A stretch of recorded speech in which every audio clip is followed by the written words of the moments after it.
And I want to start off the introduction by saying Merry Christmas. We are recording this on Christmas Day. For sure. I don't know. There's going to be no production errors, so it will come out on Christmas Day.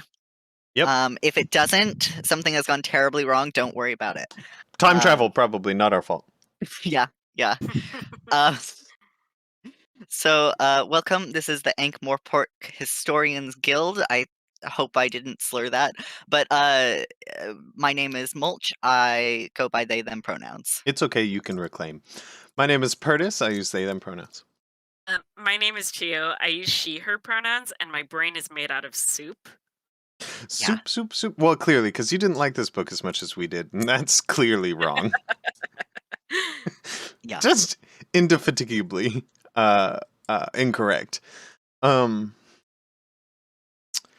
Okay, listener. Let's set the scene. This is Hogfather, the Christmas book in the Discworld series. It was my personal introduction to the Discworld series, and it was the book that entrapped me into it. And I am happy to report it is as good as I remember, and possibly even better. It was released in 1996, and it follows Susan Stowe Hellett, which we previously encountered in Soul Music. Hmm.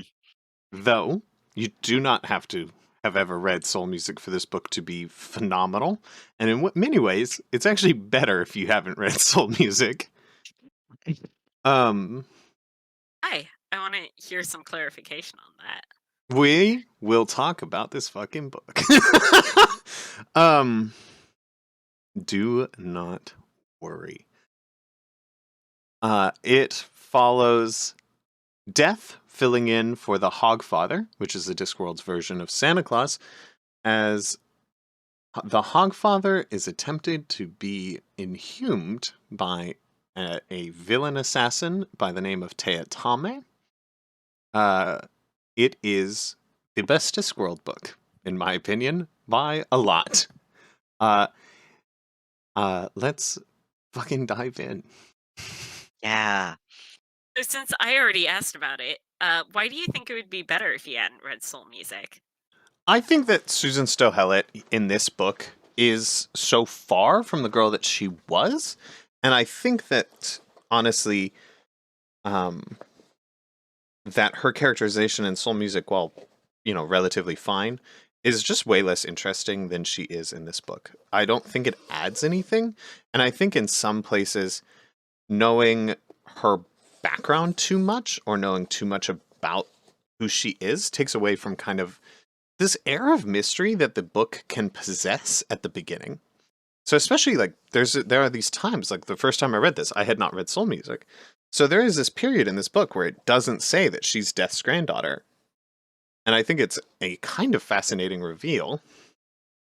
Hmm. And I think it adds a lot to the book to say, like, this is a Christmas story, and here is our introduction. There are these silly wizards, and there's this nanny and two kids, right? Like, it starts from a very simple base, right? It feels like so many other Christmas stories in that regard, and then to have this twist of actually this is Death's daughter. Granddaughter. Yeah. Yeah. Great, Um. yeah, granddaughter. Um, is phenomenal. Like I think that's actually like a great little piece, and it's part of the introductions of how this is not going to be like every Christmas book. Hmm. I also read this book as a kid before reading the other Death books, and this is the Susan I remember. This is the Death I remember most clearly. Like this Susan and this Death in this book have stayed with me my whole life. Like and I think that this book is really gives Death the greatest opportunity to be kind, and that is the most memorable. Him in this book is more memorable to me than him at any other book. I love him in other books. I love him in other books. But this is the one that has stuck with me my whole life, and there is a reason for that. I thought he was better inside of Reaper Man. Unfortunately, you're wrong. Uh, no, I'm joking. I'm joking. I think that I think that I agree that there are different kinds of portrayals. I think Hmm. that what's interesting me about looking at all of his death books is that I think he tries to say a lot of things about death. Throughout his entire work, Terry Pratchett would be obsessed with saying things about death. And I think it is true that in some ways his depiction of Reaper Man is definitely better, but I think it's also just a different statement that he's making. The Hmm. the death in Reaper Man is much angrier, and he's much more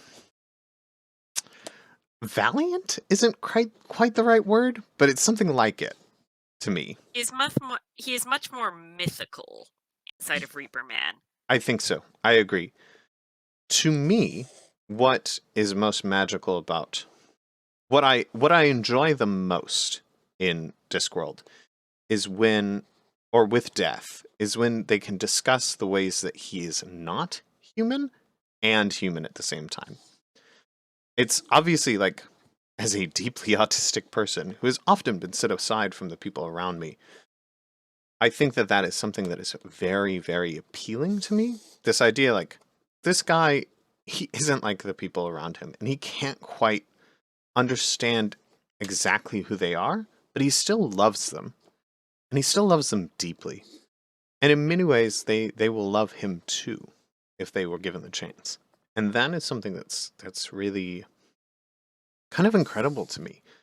And the ways in which he paints it so softly and so beautifully, especially in this book. Um, I mean, they make me want to cry like all the Yeah. time, Yeah. and potentially forever. Um, Yeah. And they do say that over and over again, like exactly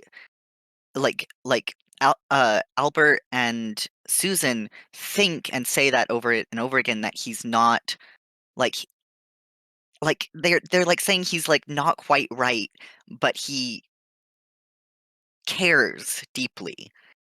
Or, like I don't know, or at least his care is shown in the book. And that detachment is also shown. And it's incredibly sad in some ways, but also like I don't know. There were some lines that just really got me in this book, like the line um uh there I'm trying to think of two, but it was two with him and Albert. One was but his like it was something about like his mind wasn't made to like compartmentalize the like bad things in the world, so it hurt him. yeah, but he Oh, I couldn't. think you have He that exact quote up if you scroll up a yeah, little bit in the Discord chat. but he couldn't forget all those other things, and they hurt him. Yeah. And then the other one is um Albert saying like this is how it's supposed to go. Like poor kids get less and that's how it's supposed to go. It's how it's supposed to work. And Death says, "No, it's not. You mean that is how it is." And something that I like about his rally against Albert is actually even that it is quieter than that. It is simply, no, that's how it is. It is like this quick, soft correction, which Yeah. is so appealing. Like, Death understands it's not really his place. Like, Albert has more expertise, as it were, in being human than he does. Mhm. Um, and so he's almost bashful in correcting him, which is something that we don't get to see in Death's very often. Even within this book, Death knows so much, and he is so familiar with this world in so many ways. But he also starts, in this piece, he starts his little, I don't know, respect towards the living in knowing more about humanity, Mhm. which I His I think the humility of Death is something that's very important to my Yeah. reckoning of the Discworld Death. It is that he is humble. He does not take necessarily unfair pride in his work. Like, he is thankful for it and it is part of him and he believes it is like honorable, but he's not like prideful about Mhm. it. Um and in general, he's very humble and I really enjoy that about him as a character. Yeah. I think in this book he has the most like well-formed, like his own thoughts around the humanity are the most well-formed. Like because like we've seen him experience a lot of things in the other books, and this is the one where I mean, and he and sorry, I'm not saying this well, but like his like steadfast opinion that, or like truth, like knowledge that what makes humanity is these these ideas. Like it's all I uh okay, I can't quite put this into words, but Don't worry about saying it right. Simply say it. yeah.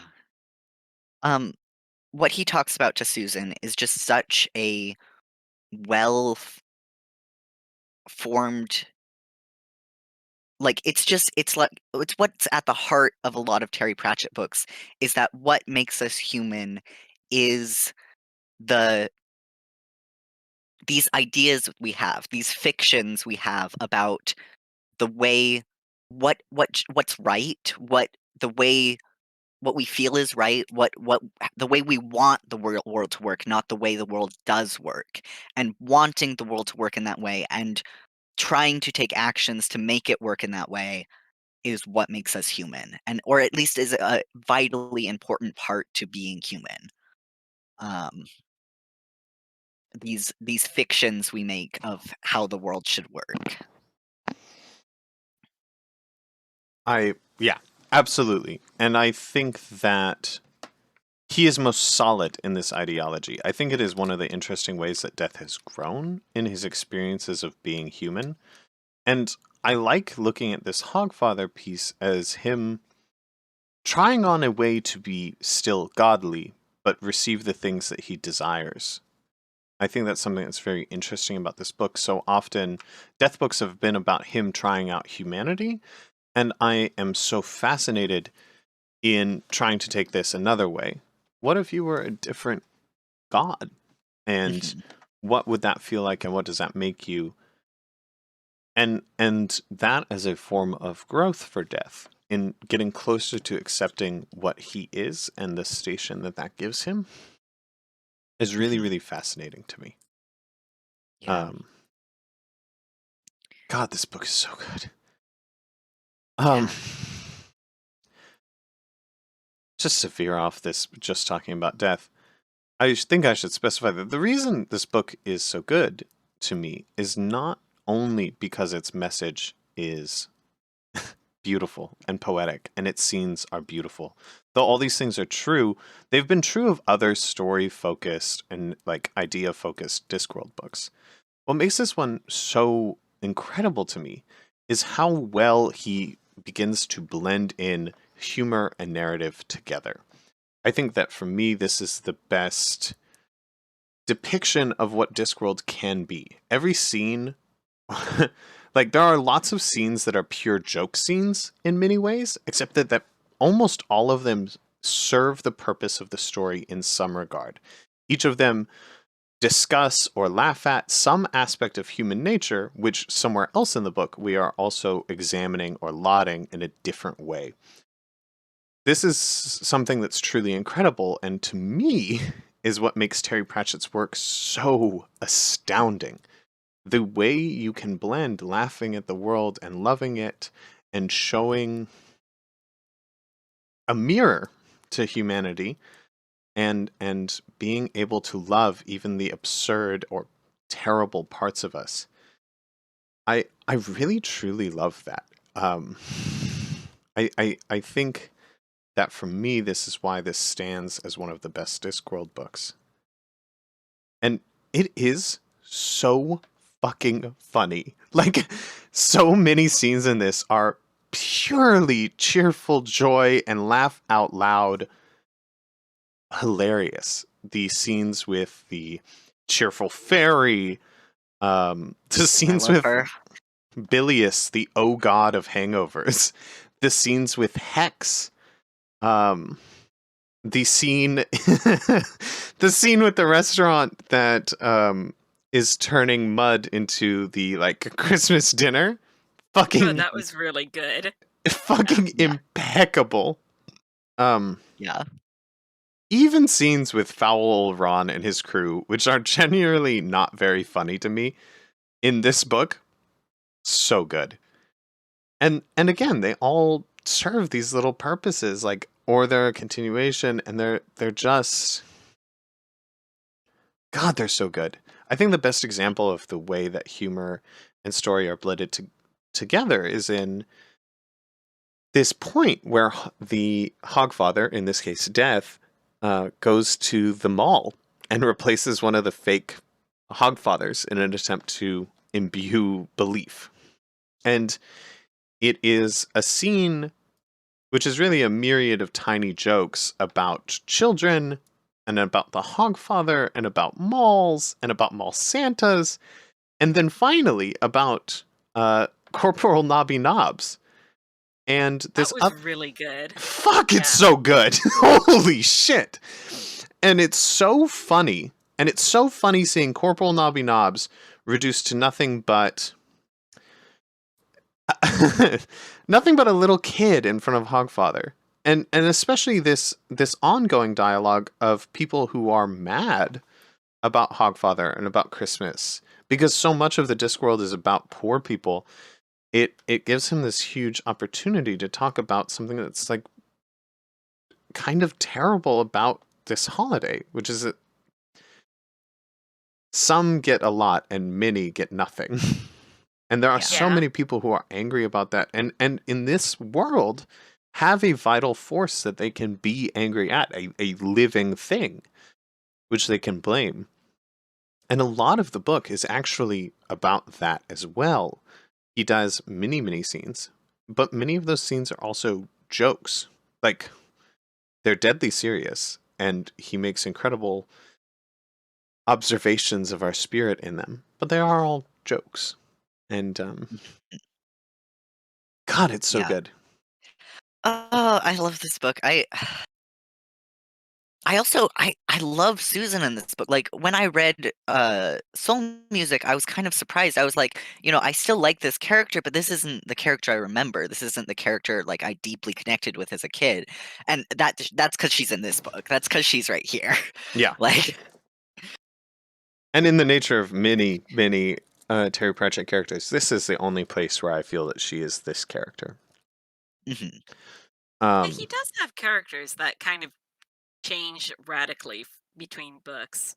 oh, Or yes. different characters every time you see them. Yes, mhm, absolutely. It is, it's a trademark of Discworld. It's what makes any of these books stand alone, which I think is largely to the benefit of these books. Something that I think is shown very well in this, and a lot of books after this point, right? We're at the midway point. Feet of Clay, I think, was the midway point. He was not afraid to just completely abandon ideas from the past, whether they be character ideas or world ideas. And we see this before, but I think it gets really dramatic from here on out. That he is willing to say, I'm done with that.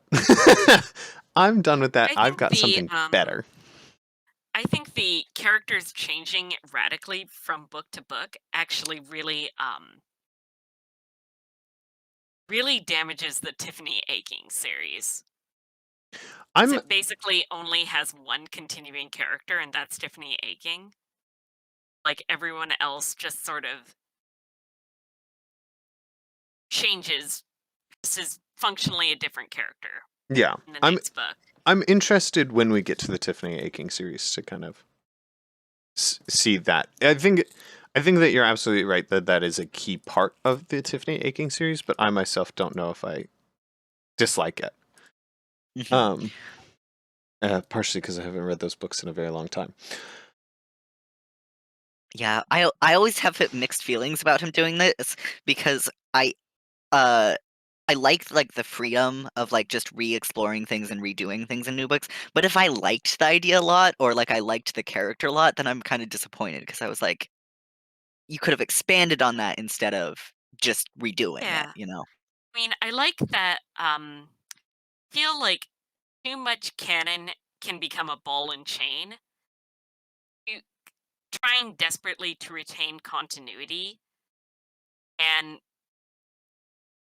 really bobble your story. But also at the same time, if you're working with a series, having characters just not retain a single core can make it difficult to develop any attachment to these characters or to their relationships as they evolve.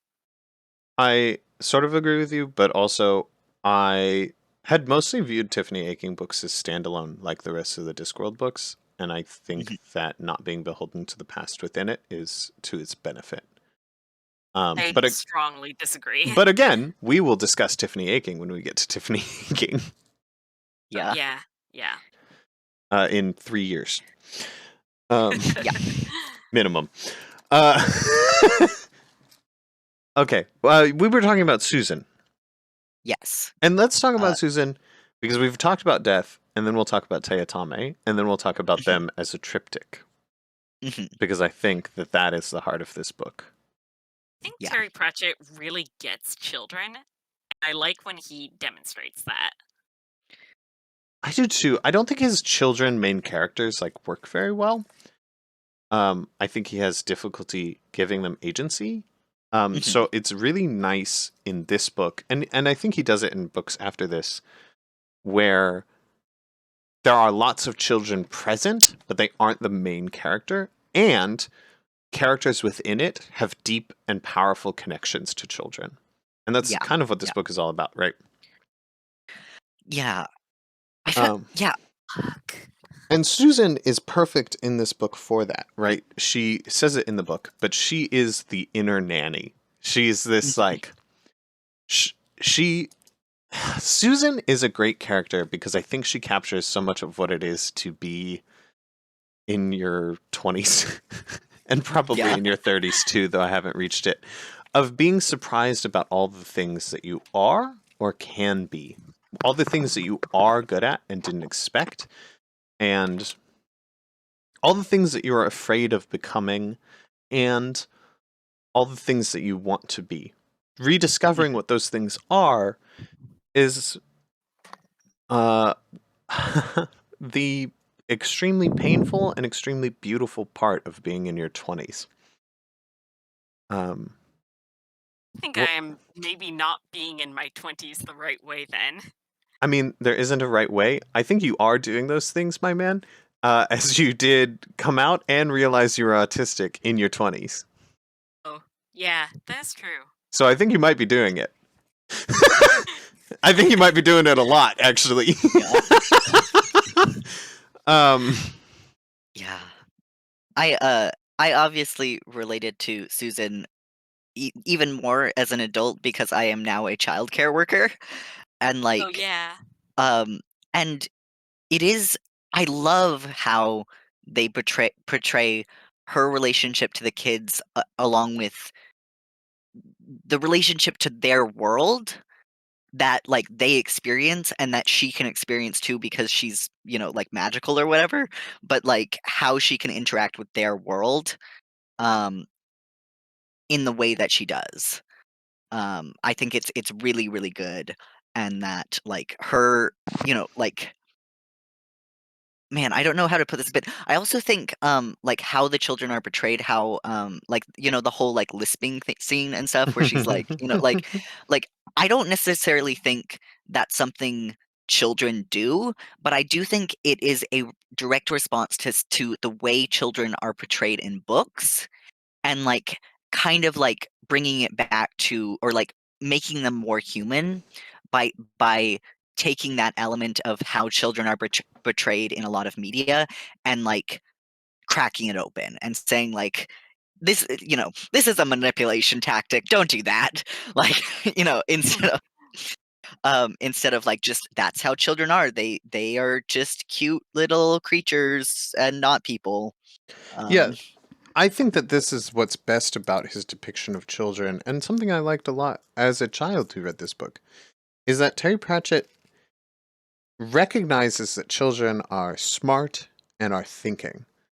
Like, mhm, I think that throughout this book, Susan consistently recognizes that there are tricks that you can do that children will agree to do with you Mhm. that are Yeah. not, and that's just like part of the human, like the child adult relationship, that sometimes you can do an outlandish threat and they don't frighten the children at all, but the children will agree to do it. Uh, Mhm. and I think that stuff like the lisp, like, I was a much more tricky child than you. I would have 100% done something like that. Yeah. And I knew children at that time who also would have.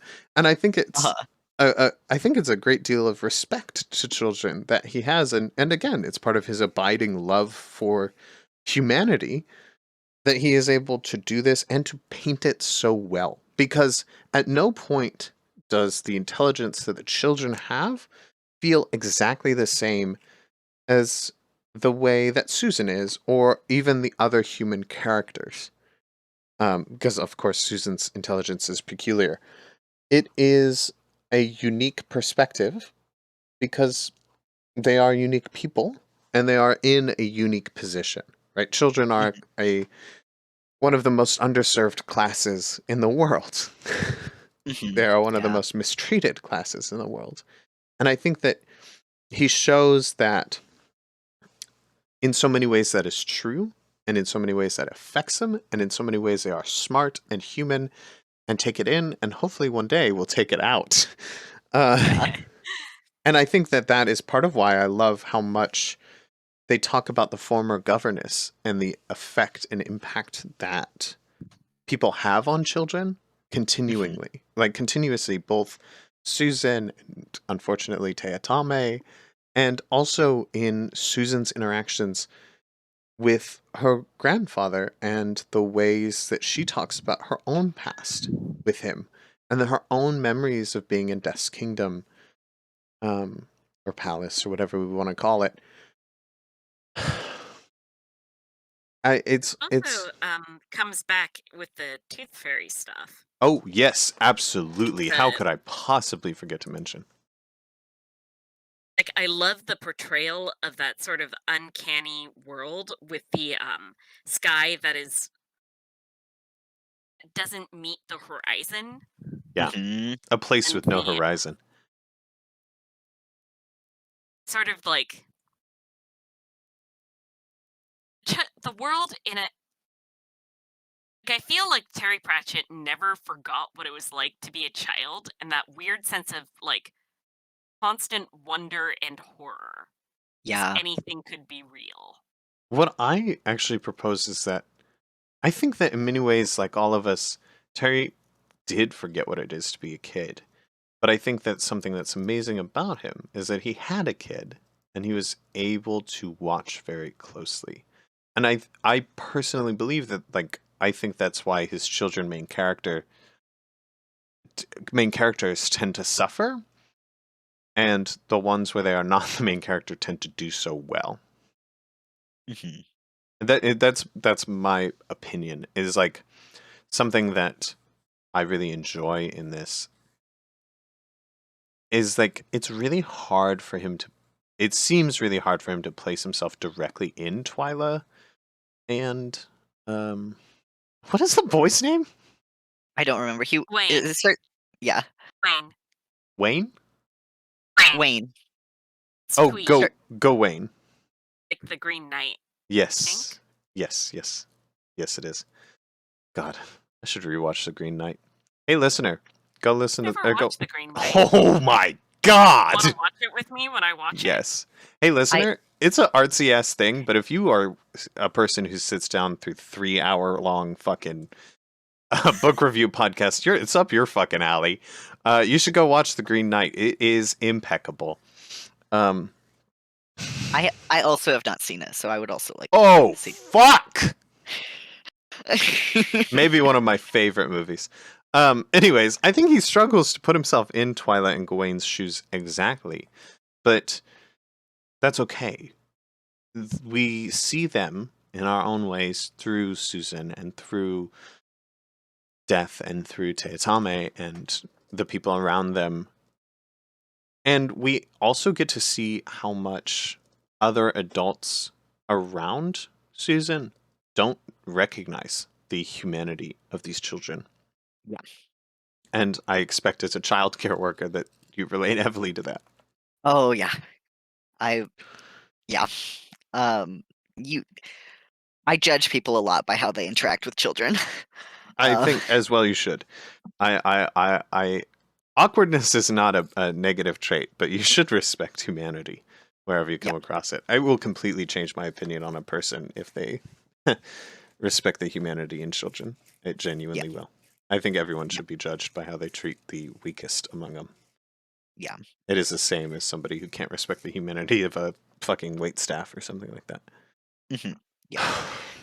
Yeah, those are the two thing like one of the two main things that like I just keep an eye on, or like I'll notice your interactions with, you know, service workers and children. And I'm sure other Homeless things too, people is but another big one. yeah, that's another big one. What was it? Homeless people. Oh God, yeah.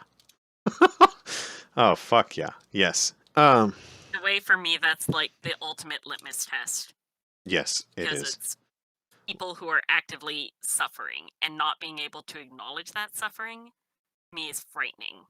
Especially these days when homelessness is so bad and so many people. If you if if you hate homeless people right now, of all times, you have fucked up. Like you are a piece of shit. Yeah. Um of all times. Because winter time's worse. Yeah. Um God, sidetracked. Anyways, I think that like he paints this immediately in the interactions because our first like real scene with Twyla, Gwen, and Susan is this like house party that the mom is hosting and the children have been put away with their nanny, right? And Hmm. I love this Yeah. little introductory scene where it's clear that she's respecting, like, I need to take action for these children. These children have asked me to enact agency for them.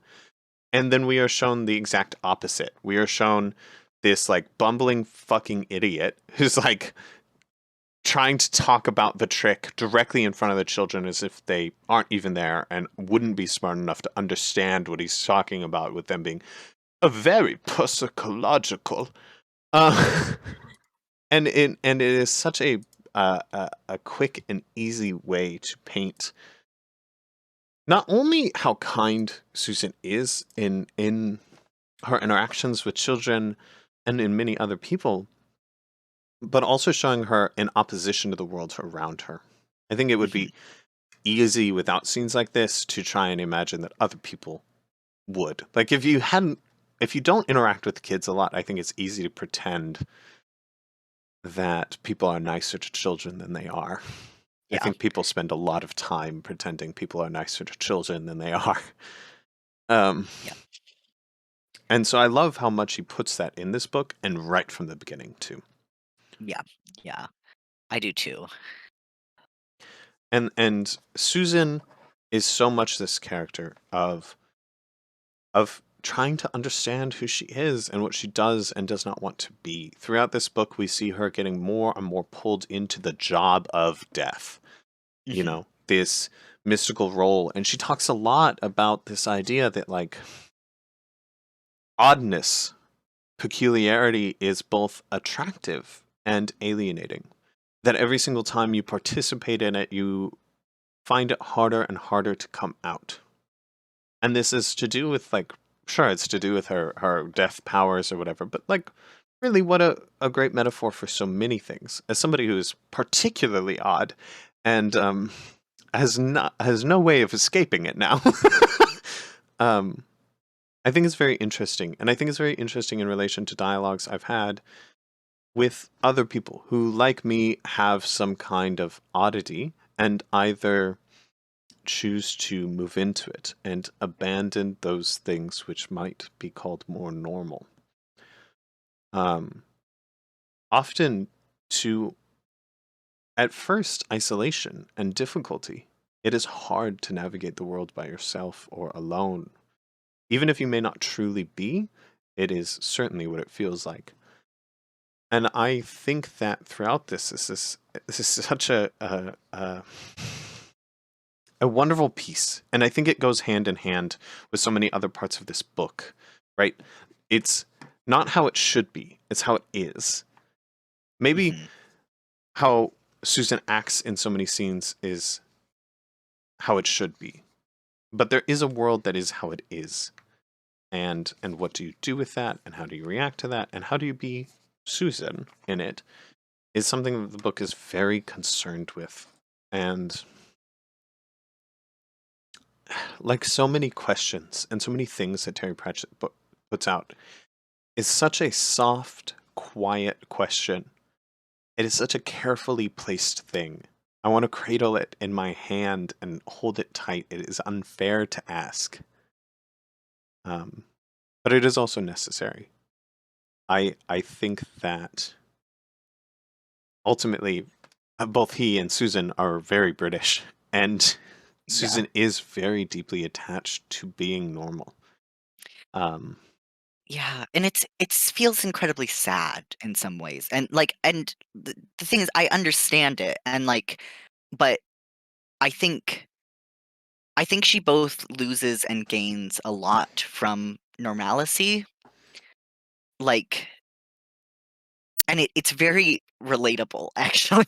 It's and it's sad because in in her want of normalcy, she is both taping down pieces of herself and, you know, and refusing to have a relationship with someone who cares a lot about her, which is her grandfather.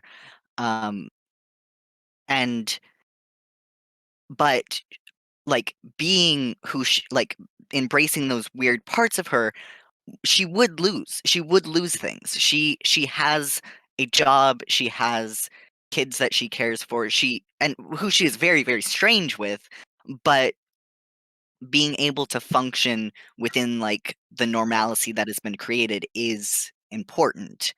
But it, you know, I don't know. It's such a many faceted thing that like it makes me very very sad that like you can't just be both sometimes. You can't have both sometimes. and in some ways, I think that what you're saying here, in that she's very peculiar with the children, is something that is also very important to this dialogue, right? Like Susan Mhm.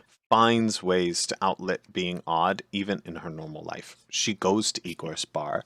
She does beat the monsters with poker, and she talks in a way to the children that very few would.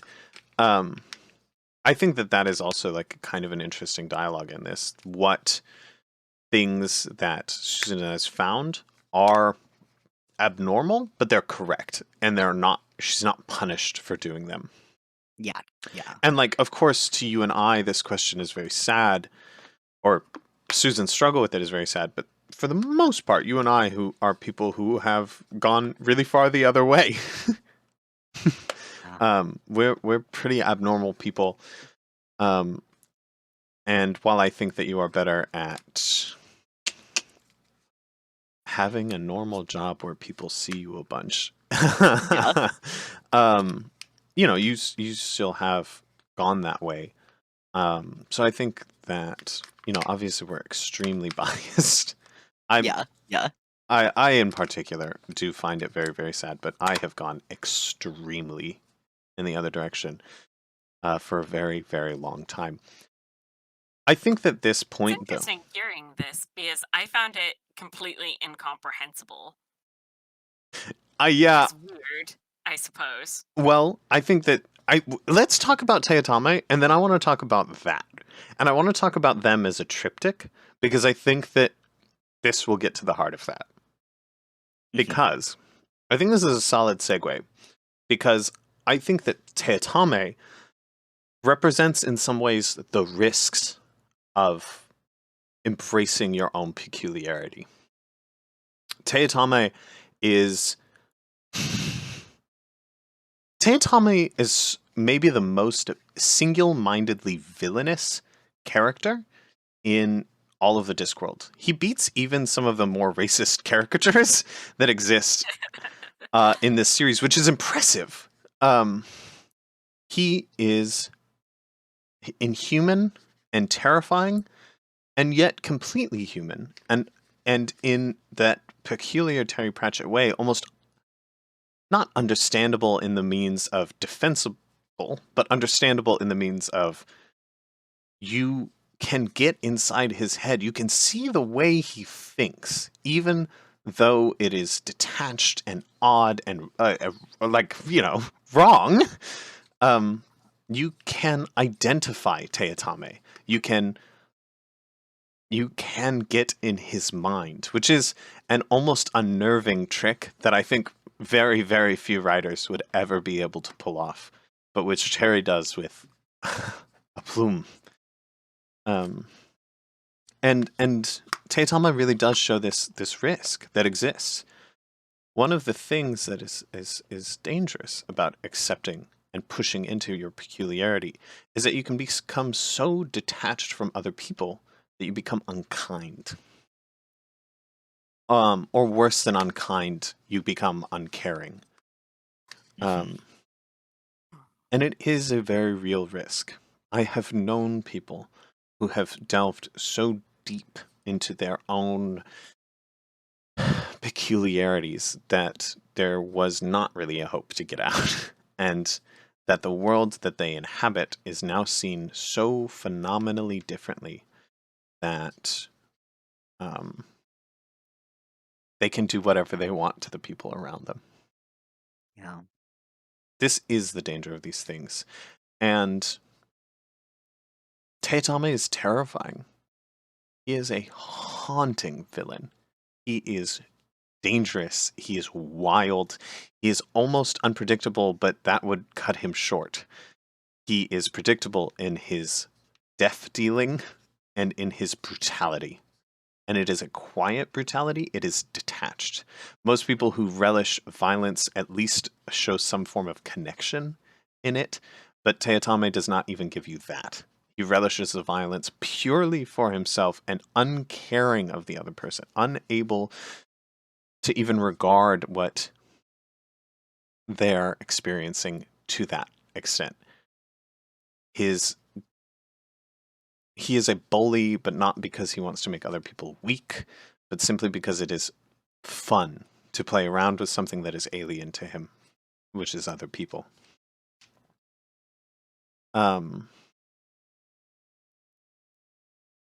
God, he's such a good fucking villain. Yeah.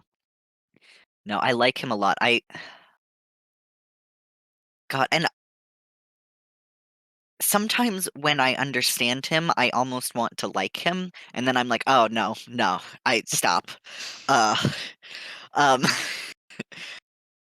but, like, with some of his introductory scenes, I kind of felt that way, and he's so interesting, and I'm really glad that he got a second run, like, he didn't I was kinda disappointed when, like, I thought they'd killed him at the Tooth Fairy place, Mm, and then I'm really glad that he got that second run, with Susan in the end, or I Susan agree. and Death in the end.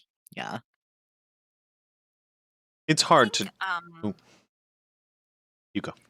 most human, or like the most normal he seemed, oddly enough, I think was in that first confrontation with Susan inside of the Tooth Fairy castle, where Tooth Fairy's castle is sort of the monsters of your childhood. Yeah, She's and able to sort of crack open into his brain. Like,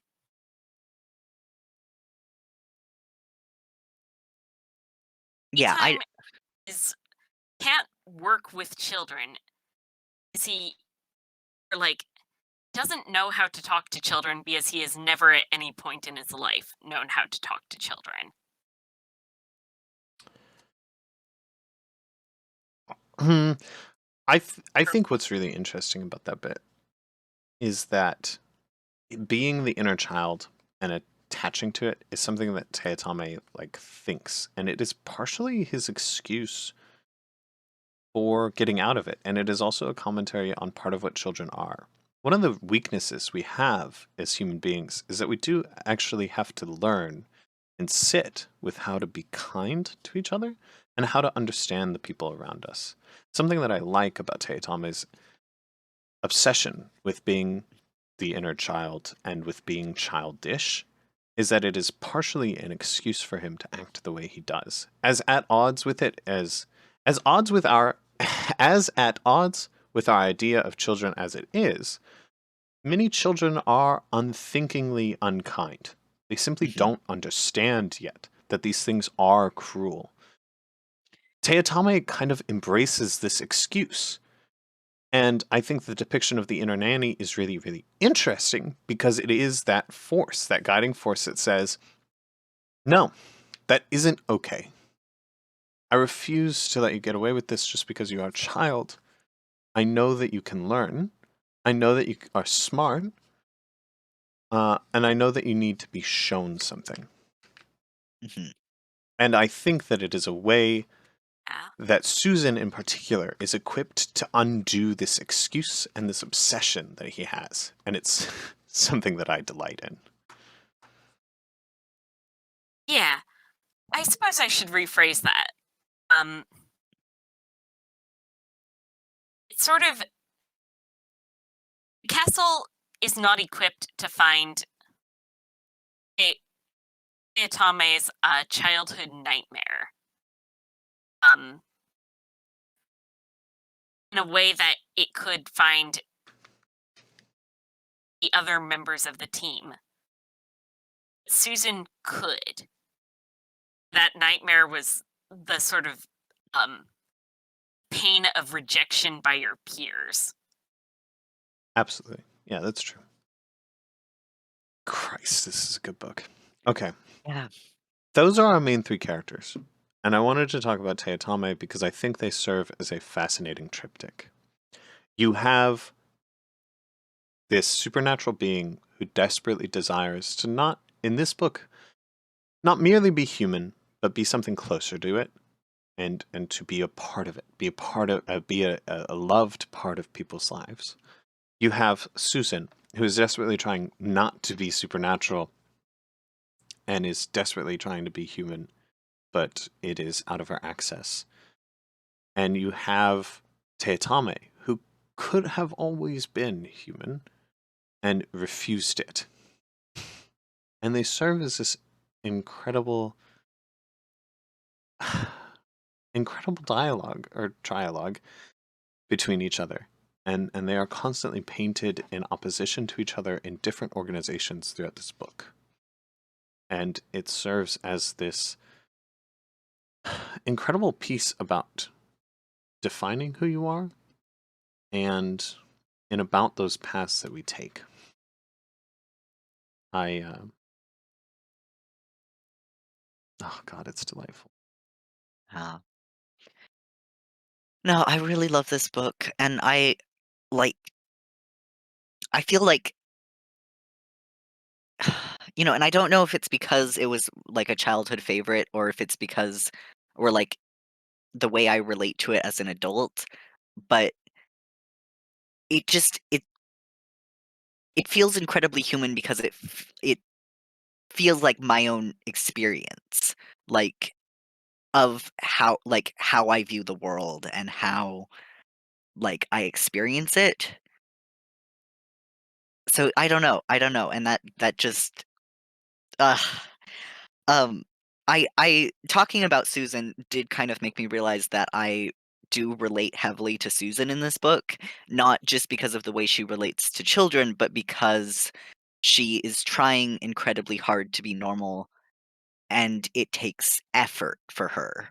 And that is incredibly relevant to my own experience because I am constantly like when I am behaving as a normal human within the world, like when I'm not in these spaces of like my very close friends, people I've known for a very long time, I am performing. And like it's not bad necessarily. Like I gain a lot from it. I get a lot from it from being able to function normally in the world.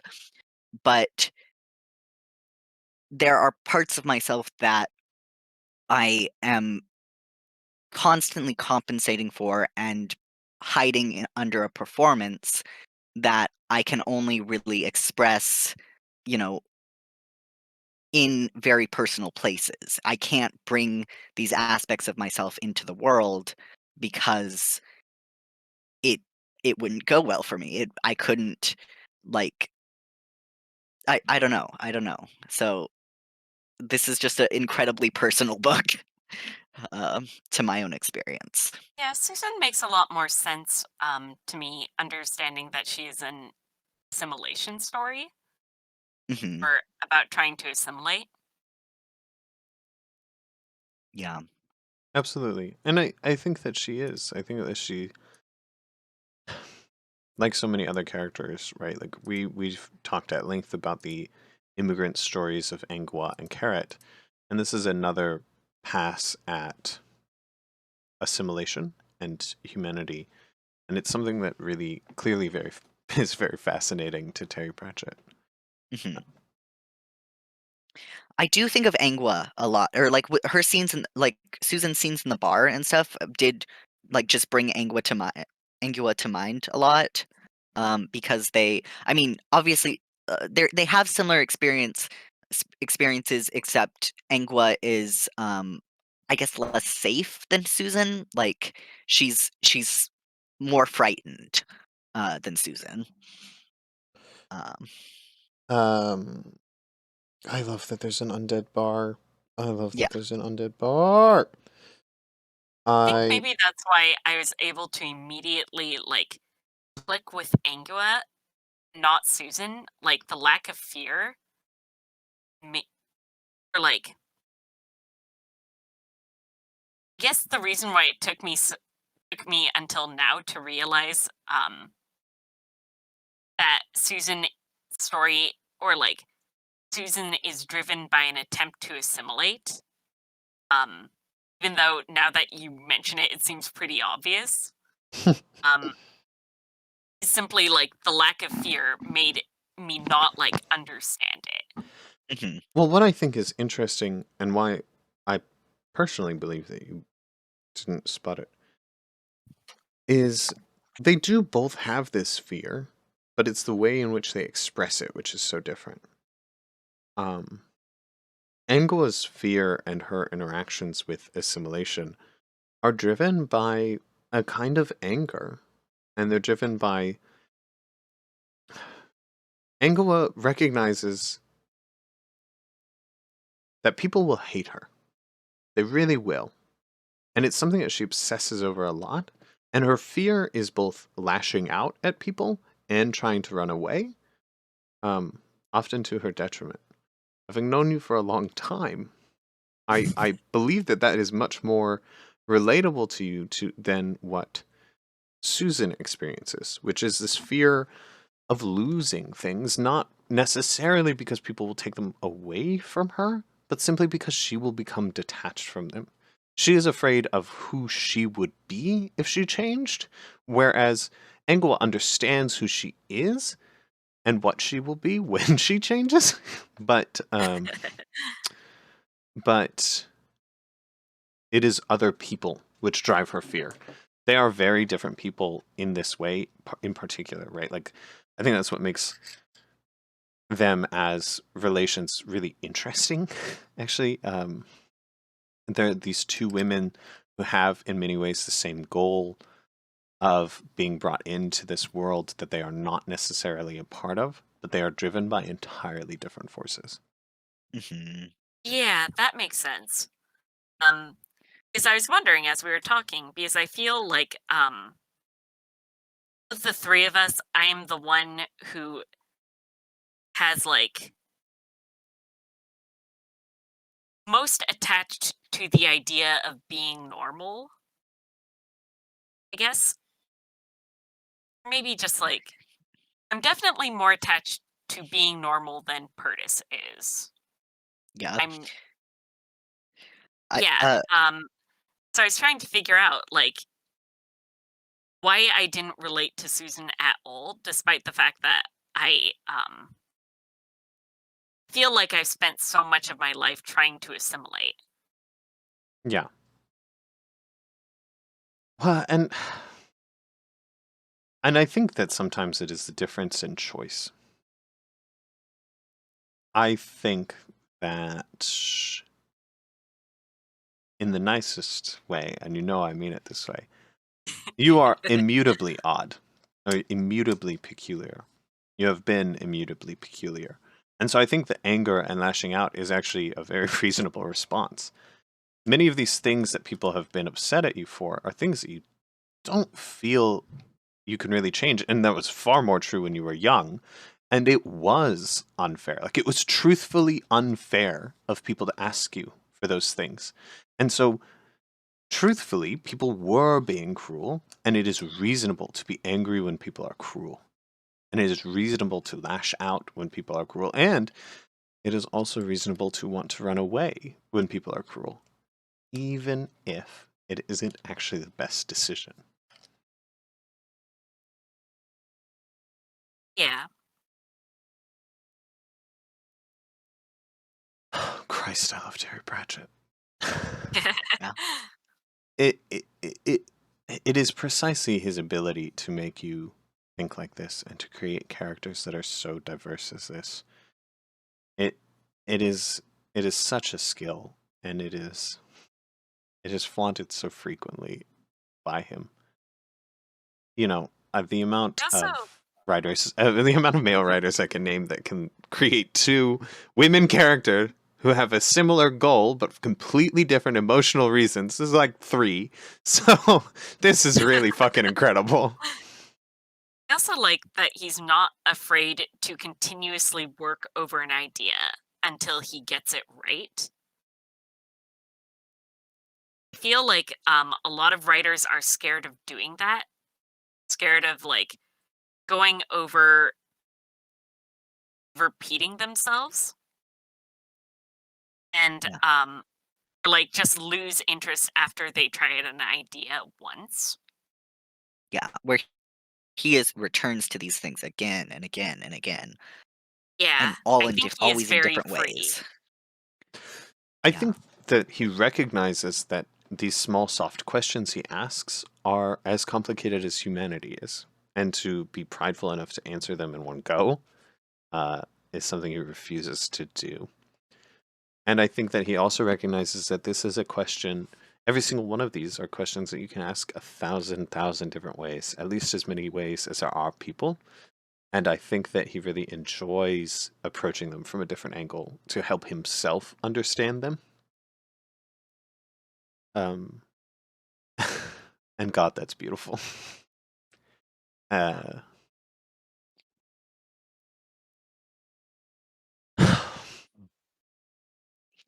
Oh, this is unrelated, but I did want to mention just I really liked what the Tooth Fairy was in this yes. book.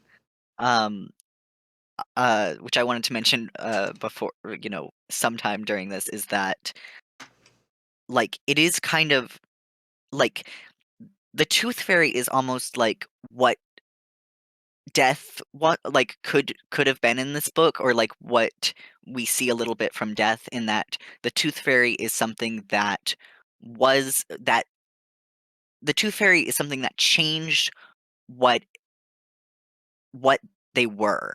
Like they they're a manifestation of belief that learned about humanity and changed who they were and what their role was. And the way that that was, like, they explain that, and it I really liked it. I liked it quite a lot. And it reminded me a lot of Death's relationship with humanity. Yeah.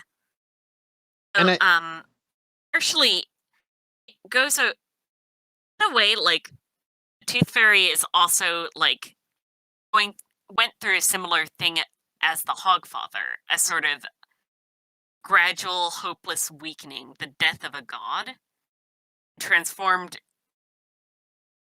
and changed what they were, partially as a means of survival. survival, but also unkillability. Like, it's like I God, I like the way they paint this, and I think it's also I think the way that the Tooth Fairy changes and also the Hogfather changes also relates to how death is changing throughout these books and how what we believe about death changes. Like, Mhm. I think that something that's very interesting is that Terry Pratchett recognizes more and more throughout these books, and to some extent throughout some of the later books, that the nature of death has changed for us as people, right? Like, more and more people live without seeing death, without really knowing it.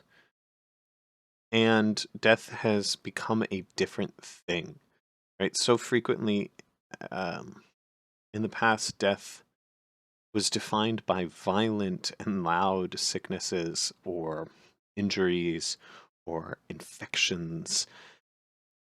And, as medicine has improved and as the state of society for us has improved, death becomes something different. Death does become more human.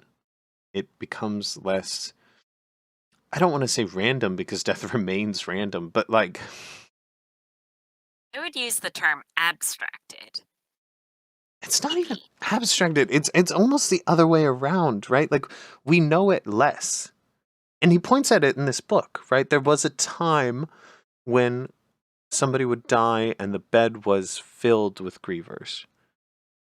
And I think that as time has gone on and death has become less and less common and lonelier, it also, the grief becomes more personal and more like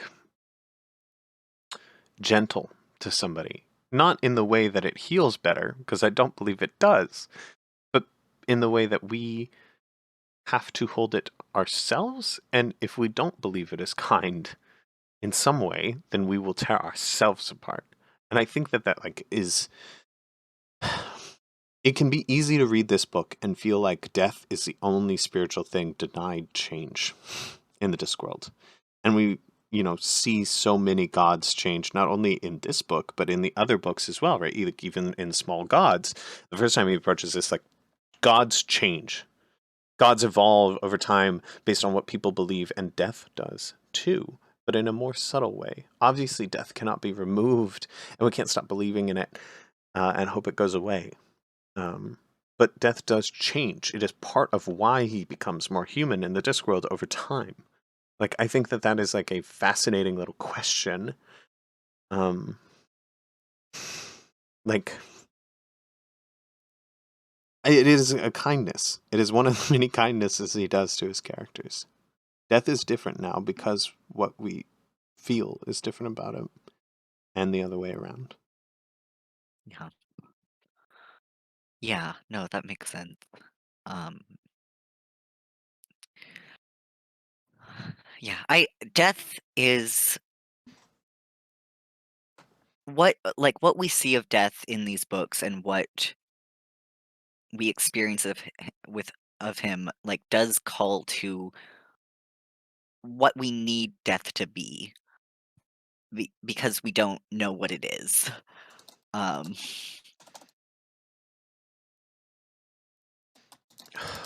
It does call to this thing that I think he does. That's really sweet. I think many people who tried to write a kind death would write death as knowing what's on the other side. mhm, And more as the Discworld progresses, death loses that power. Like, he doesn't know anymore, and he stops pointing to it. He can't give a solid answer like he used to. Like in the early books, he does. Um, I like that he Yeah. serves as just a gateway now, not an introductory point, but just the thing that happens. It's really, truly beautiful to me. yeah,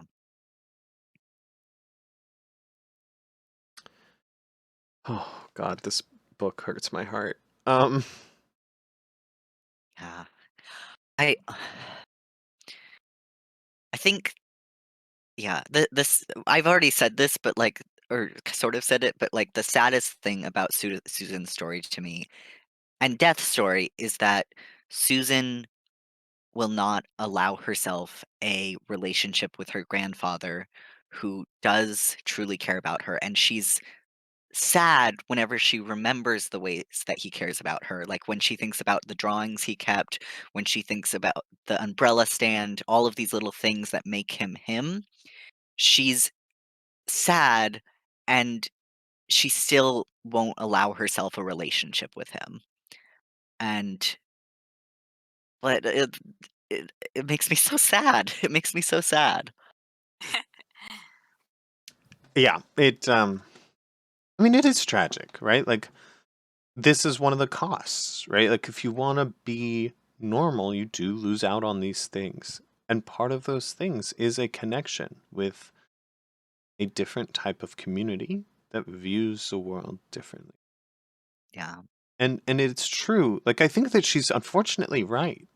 Like, if you want to hold on to normalcy, in some regards, you can't have it both ways. Like, you can some ways, but not all the ways. You know, you can still go into the bar, but if you let someone in your heart that deep, it's hard to keep doing these things. Um, and it becomes harder and harder the more attached you are. I think it's kind of, it is tragic, and it is a tragedy of so many people who have this fear. And like, hey, I went one way clearly, as we've already mentioned, but I also get it. It is safer in many ways, and it is easier, and it's less lonely in many ways to take this kind of assimilation and try and stick to this normal world and what it wants from you. It is predictable and it is easy, and you do not have to carve out both a space and a path all your own. And that is easier. I will never lie to people and say that it is simply easier to be peculiar. It is not. It has brought me no end of trouble in my life. And it will continue to, but I personally think it is worth it. That doesn't mean it will be for everybody. For some, that type of isolation and that way of not having a specific guide in this world is too much to bear. Like, that is true. There are some people for whom it is a better choice. That is painful. And I think it's also interesting how it's painted in the ways that it is painful for him, in the ways that it is painful for all of us when we lose out. I mean, lose out is such a cruel way to put it. It's not their fault. It gets like the world is a way where we don't get to have these people. And we don't get to have that viewpoint. And we don't get to have that different love between us. Like, that is a sad thing for both people. And it is still sometimes the right choice. Yeah. Yeah. Again, it is kind of incomprehensible to me. I guess because I tried to assimilate and failed pretty spectacularly. Um, so it's hard for me to envision a world where assimilating actually works or helps you. Let me give a tip to any listener. The worst time to try and assimilate is, in fact, high school. Beaten only potentially by middle school. And that would be, as we previously mentioned, because people do genuinely have to learn to be kind. It is not an innate skill. Um, Yeah. but you know, on the real, it does. Like, many people do. I talk to a lot of trans and autistic people, and these are kinds of people who can become very easily obsessed with this assimilation category. And I know stealth trans people, and I know people for whom nobody else knows that they're autistic. Like, really, really nobody else knows. And it does work. and they lose a connection with the community they might have had. I know a stealth trans guy who doesn't really think of himself as trans. Hmm. As like absurd as that may sound to some of you listeners, like it really gets to that point. You have assimilated so well that you can begin to lose some portion of that identity. And Yeah. some may choose to abandon it completely. Yeah, and sometimes, like, I don't know, like, pick and choose what you want to I mean, we all pick and choose what we want to reveal to the world, but, like, I put a lot of effort in my work life, in my, school life, into hiding the fact that I don't, I don't I guess, the way I think is what I hide, or what I don't understand, but there are other things that I can't don't wanna put away, or, not that I but, when it comes to gender, I used to be very clearly a masculine, woman, and now that I pass as a man, now that, I have a beard and people see me as a man, I've started, wearing earrings because there is an element to that being visibly queer that I do not want to lose. Like, I feel safe when I see queer people around me, and I want queer people to feel safe around me. But there's still, these aspects of myself that I am always vigilant about, I am always hiding, I am always very, very careful to be performing in a way that those things are not visible. Um, so, it's I don't know. I don't know where I was going with that, but it's No, I mean, That makes sense. yeah, I think it makes perfect sense. I think we should also say, and kind of in line with that point, it's 100% true that everybody picks and chooses things to hide and things to show. And and particularly I, have been talking about autistic people throughout this conversation, but I want to make it clear to the listener that, like, all people have things which are peculiar. And many, many people have things that are too peculiar for the average person, or at least not without some kind of trick.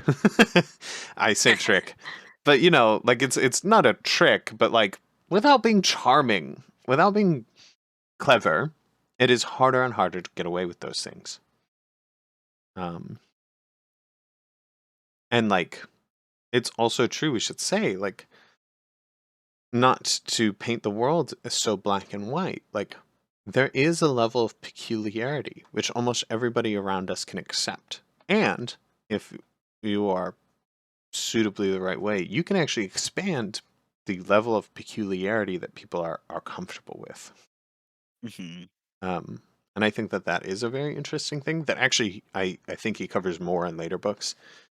Um, but which is like very important to all of these concepts, right? Like, it really is true that, like,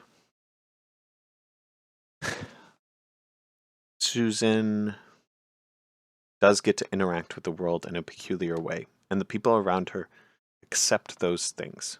But she knows, and for instance, um, that there is a limit to what people will easily accept. And stepping over Mm. that limit is a very dangerous thing. Yeah. Yeah. Yeah. Yeah, and learning what that limit is very frightening, or, Yeah. towing it, trying to figure out, testing the waters of it is very frightening. And it is Um, genuinely one of the most painful things that I think people have to do. It yeah. it is extremely painful to try and show too much and receive a negative reaction. Mhm. Oh, yeah. Do not try. Assimilation is worst in high school. Um, Oh, yeah. um, Yeah. like it is a horrifying experience to try and be too genuine or to speak too freely and get punished, often Mhm. severely. Yeah. And to some extent, it is part of what Susan toes here. Just a couple of times in this book does she get to try and push that line. Yeah. I liked her talking to the hangover god and just being shocked that he's fine with everything, and he's like, yeah, I don't have any preconceived notions. Like, what did you expect? like but just her being surprised that she gets that experience of being able to share these things with someone. Yeah, just say stuff to this guy, Yeah. this weird little Yeah. guy. Yeah. It is really brilliant. Yeah. I fucking love Bilius. Yeah. He's such a funny character, but he's also like he's a good piece of this book. Except when we have to hear how horny he is. Yeah. 2 seconds of horniness, too much. But yeah, I was about to say, listener, it's not very long. This is not a Rincewind book, but it is still shite. But he's so funny. And the funny thing is, like, none of us are really opposed to horniness per se, just like specific breed of it in Terry Pratchett books. When you're like, I don't like this person, but but we're in love. We're marrying. But I don't really like them. I think what gets me about Terry Pratchett's these things in Terry Pratchett's is it feels so at odds with so many other parts of what Terry Pratchett is. Like, there's this thing in a lot of Terry Pratchett's writing where it's like, I have seen this person completely, and despite many parts of this being irritable, I have loved every single part of them, and they are a beautiful thing in that. And it would have been quite prideful for him to say that of himself, but I feel perfectly fine saying it about him. And then he has these loves where it's like, fuck, I hate her voice. God, she sounds like a fucking tragic flute all the time. It's kind of grating. Anyways, we're going to fuck like mad and marry each other. We did just meet. Yes. And that feels insane to me. Like, it feels so at odds with everything else that he does. Because his characters do not show that same appreciation to the person that they are, like, ostensibly loving for the most part. The exception here being Sam and Sybil, as time goes on. Yes. Oh, yeah. Yeah. I did, not going to lie, I did find it funny. There's a bit where the Tooth Fairy struggles with, like, a very basic idea or concept. I can't remember what it was specifically. He's like, wow, can't believe I'm in love with somebody who is this fucking stupid. Oh, Violet. So Violet, when Violet. Yeah, Violet. Yeah, we have to be careful. We can't say the Tooth Fairy. Yeah, sorry. I did find that really funny. Even if it is, like, exactly the thing you were talking about. It isn't quite, but it is similar. It's related. I did relate. Yeah. Yeah, it was the alphabet, and I was a little offended because I also have to sing the alphabet song whenever I need to figure out what letters come in front of what letters. So very insulting to me personally. Bilius, who I did have a crush on as a child. I know that I personally am safe because while I do have to do the alphabet, I can, like, skip to a small chunk of the alphabet, like It's a superpower. or like WXYZ. Do not understand at all. I still don't know the days of the month. I mean, I know the days of the week because of the song, which I still have to do the song to get the days of the week, but I don't know. Okay, that's crazy. I don't know the months at all. They are a mystery to me. I don't know what this month is. I don't know what next month is. I think this month is number 2 because I have to keep putting it on paperwork. And that's rest of the mystery. You could fix this. I know there's a month song that I could learn. No. There's a better way. you can letters are just letters, right? You can reorganize the alphabet. It doesn't have to be in that order. No, when I'm like, so I have to know the order of the alphabet specifically for certain things, like for kids' homework and like alphabetizing and like, there's these things that go by the alphabet order that you have to like know at some points. Yeah, but you can just pair numbers. The reason I mention this is because this is a thing that is fascinatingly studied in autism, where Mhm. the way that there is a larger percentage of people with autism who remember letters and the alphabet using a different part of the brain than non-autistic people.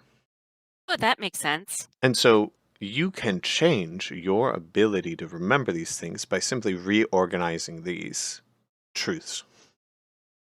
And you can even do that by simply pairing together a number and letter and then reorganizing how it's constructed. I'm not. You'd have to like don't explain more in depth to me right here, but like explain more in depth to me at another point in Nope, time. listener, we're gonna learn the alphabet Okay. together. No, Oh God. I'm not gonna do that. It is personal to you. It is a process that you would have to undertake yourself, but Mhm. there are lots of other ways to do it, and I think that it is an interesting task to undertake, even if it is not particularly useful, as there are lots of people who cannot find the place in the alphabet without doing the song. Yeah. Like I don't think it's particularly important, but it is a very interesting exercise. Mhm. Um, Well, that's why I've been too afraid to apply for jobs at the library ever. So, well, maybe it is worthwhile to you then. yeah. Yeah, I think it would be worthwhile. It'd be dope as shit if you worked at a It's fucking library. cool. I am I am going a different path now, but if I ever come back to it, Yeah, you I will kind of come back missed to your that. fucking window. Uh, go teach, idiot. Um,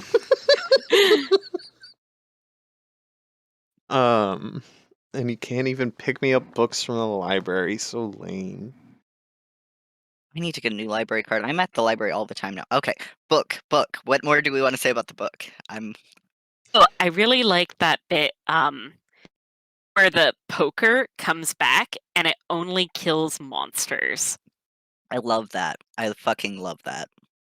Yeah. The amount of callbacks to really early sentences that happen later in the book is so clever. I listened to this book 4 times before we did this episode, which is truly a testament to how much I enjoyed it, as I'm not a person who revisits things very much. Um, So weird that you had time to do that since it's Christmas right now. oh well, I'm off for Christmas. As a small Yeah. business owner, I definitely have a lot of off time. Yeah. Um, um, but there are an immense amount of callbacks, like this poker only kills monsters is something that happens in that first scene with Susan. Like that's a sentence Mhm. that's said, and then it comes back and it can only kill monsters. It's very good. Yeah. I It is one of the ways in which almost everything in this book that's said is in some way a joke. Mhm. Um, like there's almost no line that's wasted. All the way down to, of course, like names are always in his books jokes, but like God, they really get it in. There's a Doctor Who joke in this book, which I really enjoyed. What was it? Uh, uh, uh, uh, uh, uh, uh. Let me see. Let me see. There was a point where there was the house was bigger on the inside than it was Oh on the yeah. outside. Yes. Um,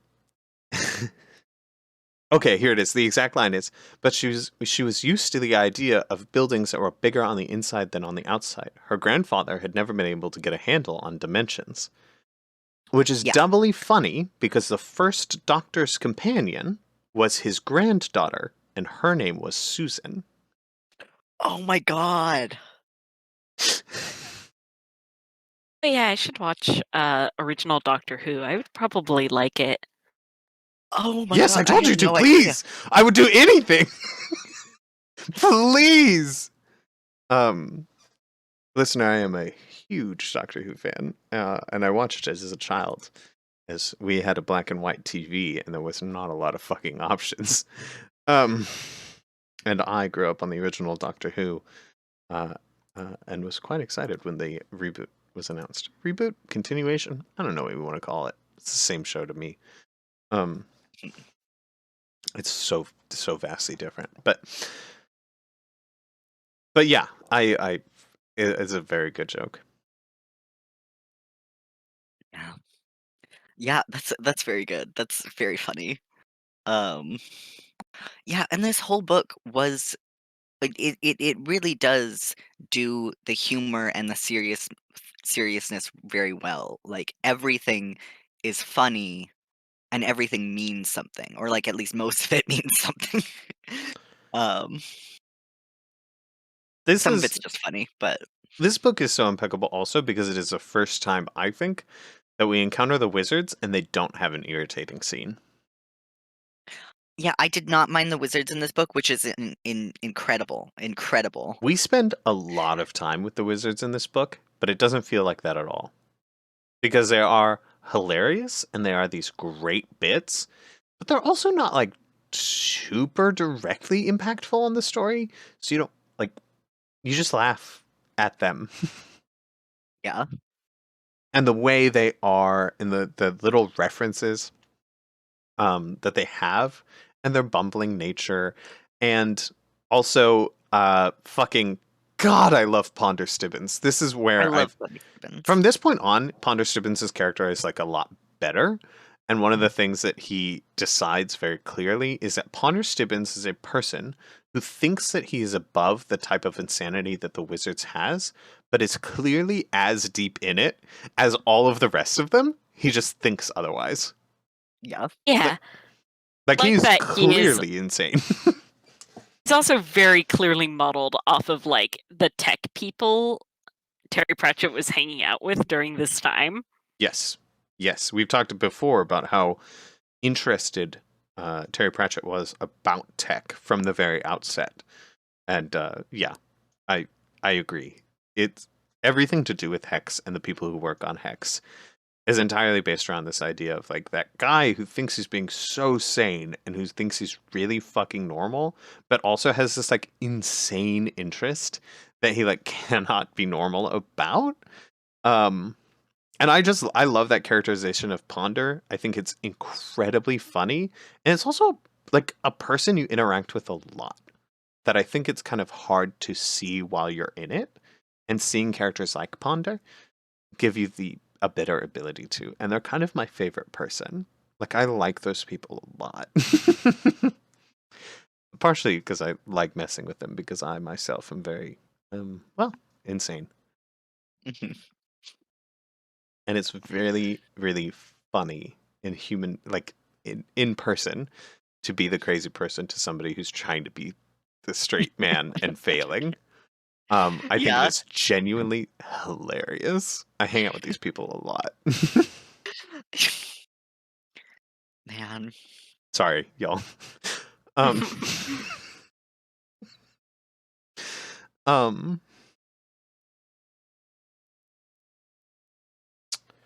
God, what's your favorite joke, Mulch? My favorite joke in this book. Hmm. I have no idea. Um, I liked I liked all the rich people eating boots. God, so That was good. fun. That was fun for me. Um, I felt very vindictive, I guess, with that one. Mhm. But I don't know if that's my. I don't think that's my favorite joke. I'm trying to think of it.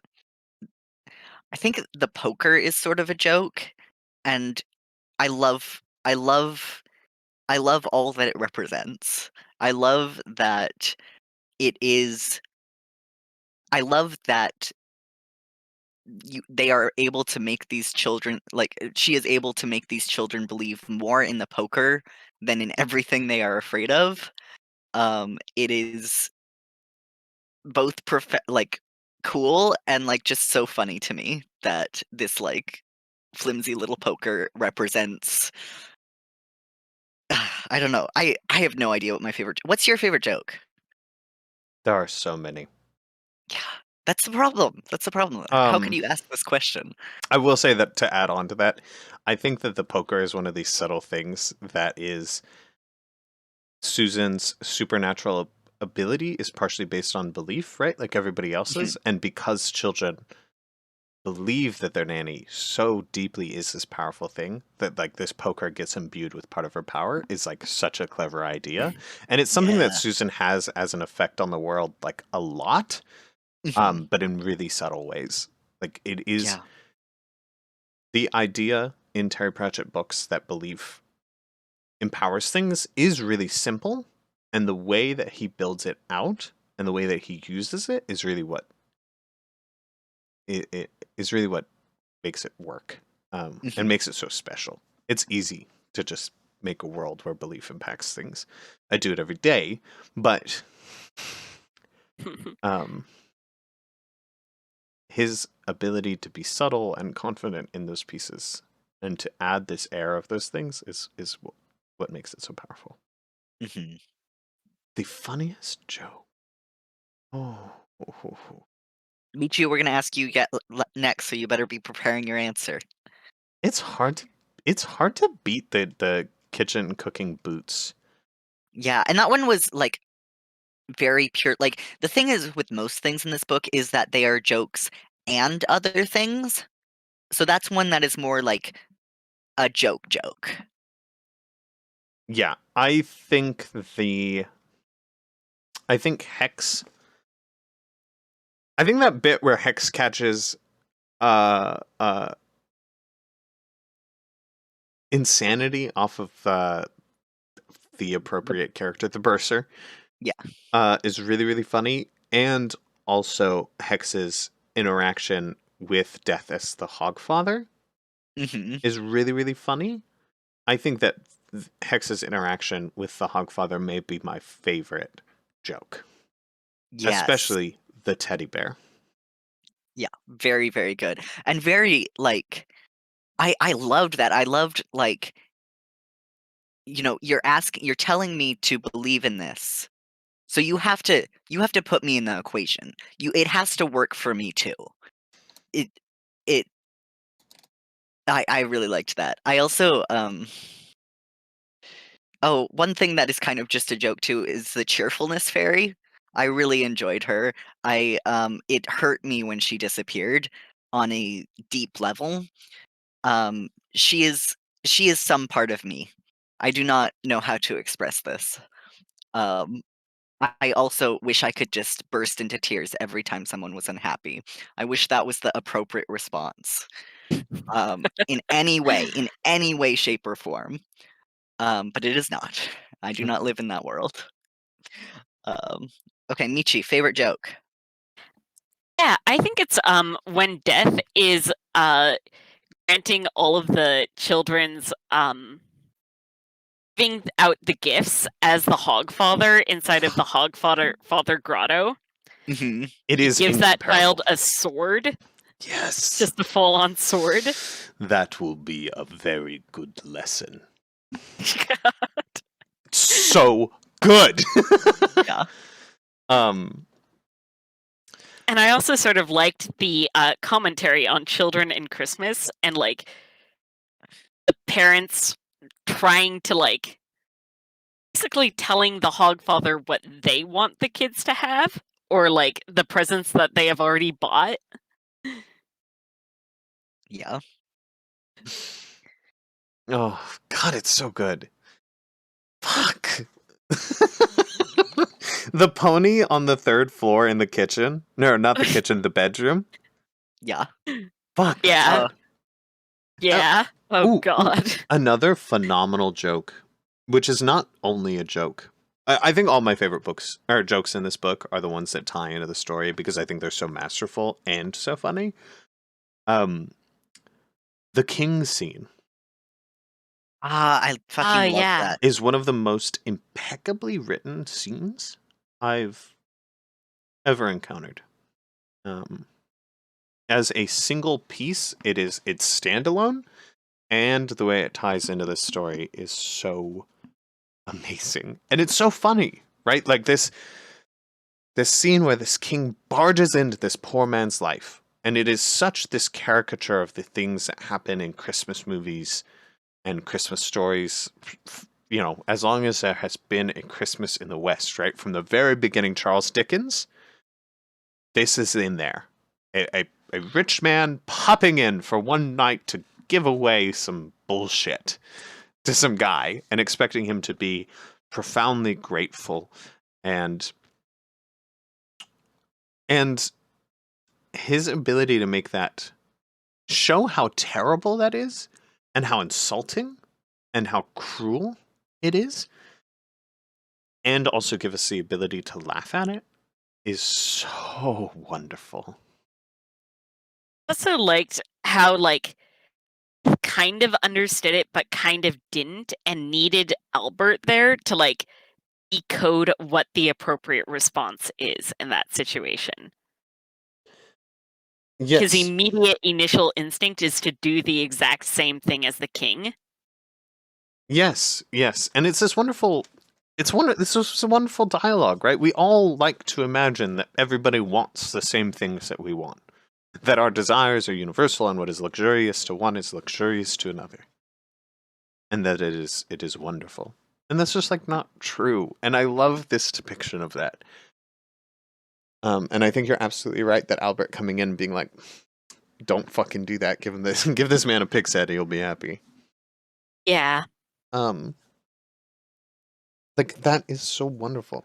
It is also like a huge note on the British consciousness. Americans are all temporarily embarrassed millionaires, and rarely think in this regard.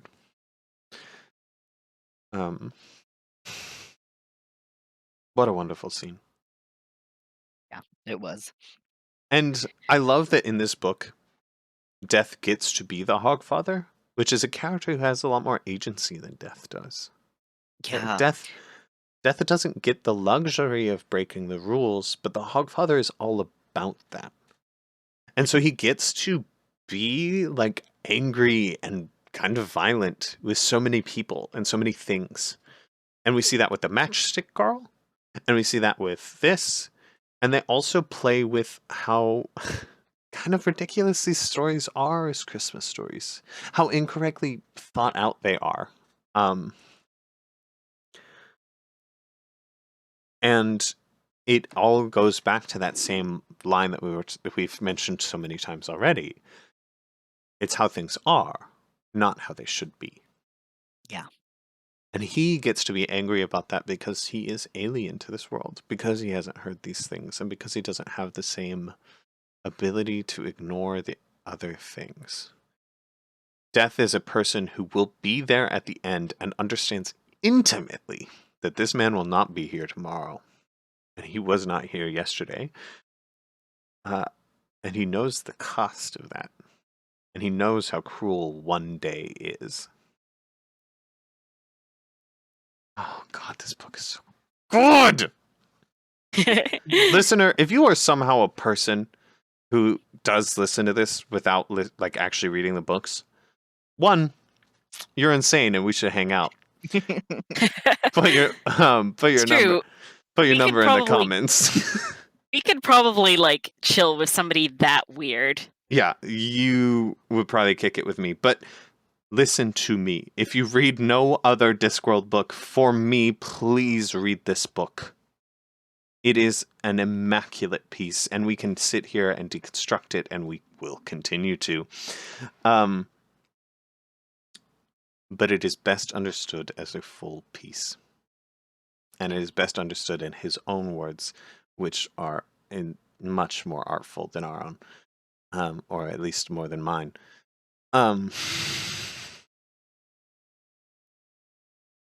Really excited for when we do Amazing Maurice, because that was my first Discworld book. I am excited. I haven't read Amazing Maurice since I first touched it, and I don't remember it very well. I think it's like super not my kind of book. I'm not a cat person. I'm barely an animal person. Is I think the most horror Hinged of any of the Discworld books That's is the interesting. one that veers the farthest into like kind of subgenre I'm really into that I think of as being the children's gothic. Yeah, I read it in one night. I really enjoyed Amazing Maurice. Hmm. I am a animal person, but like I'm excited to visit it again as well It's as also a very angry book. yeah. It was yeah. I'm excited to revisit it. I'm excited for the discussion on the next book too. We've got Jingo next, which is his human racism book, and I have very mixed feelings about it, and I'm excited to hear what you guys think about it. And I'm increasingly unsure if I've actually read it before. I think I might Mhm. not have. Um, it's also a watch book, right? Yes. Yeah.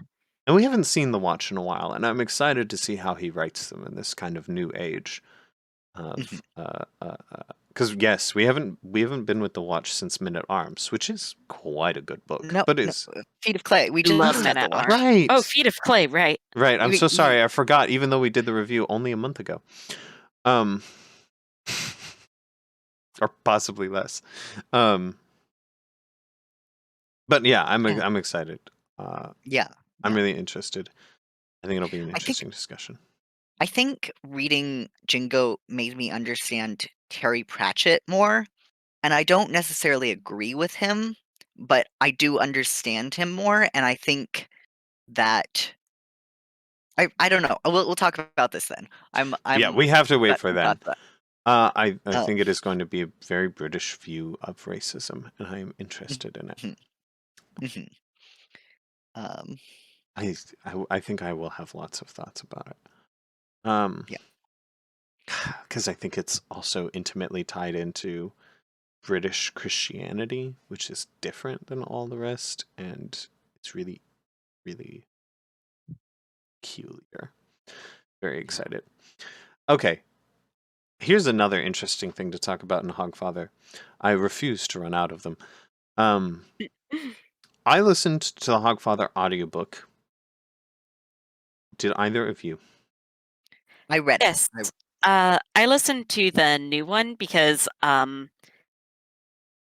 it didn't want to use YouTube and uh don't sell the old one. Here they don't. That makes me so mad. Um, Yeah. Remember, there were bits of the new one I liked better and bits I didn't like as well. I think Susan's voice was very good.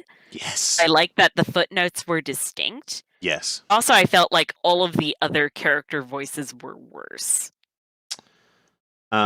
Yeah. So I haven't listened to the old one since I was a kid. I also did not want to go through the trouble of stealing it.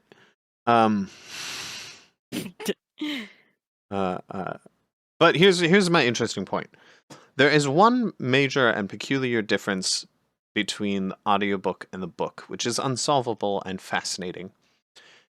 If you read the book, you, the reader, for the most part, get to decide how both the narrator and other characters address Teatame, whether they say his name is Tea Time or Teatame.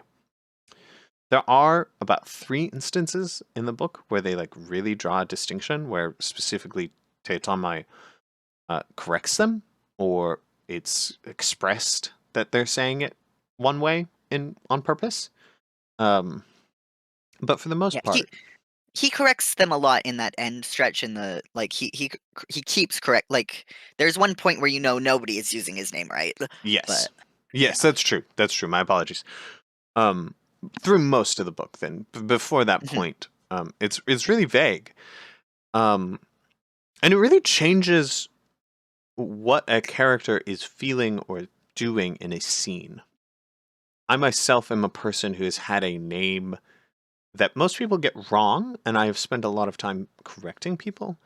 And uh, it is a very good indicator on how people feel about you as to whether or not they will try and get your name right. Especially when your name is not particularly hard to fucking say. Um, you know. Um, Teatame is not that difficult, and it is genuinely this massive disrespect to say it some other way once you've been corrected. The narrator in the new book, at least, primarily says Teatame, which means that constantly you are seeing other people around tea time be disrespectful. I myself, when I first read this book, did not do this. I primarily thought of everybody saying Teatame and not ever saying tea time, except when they were specifically corrected.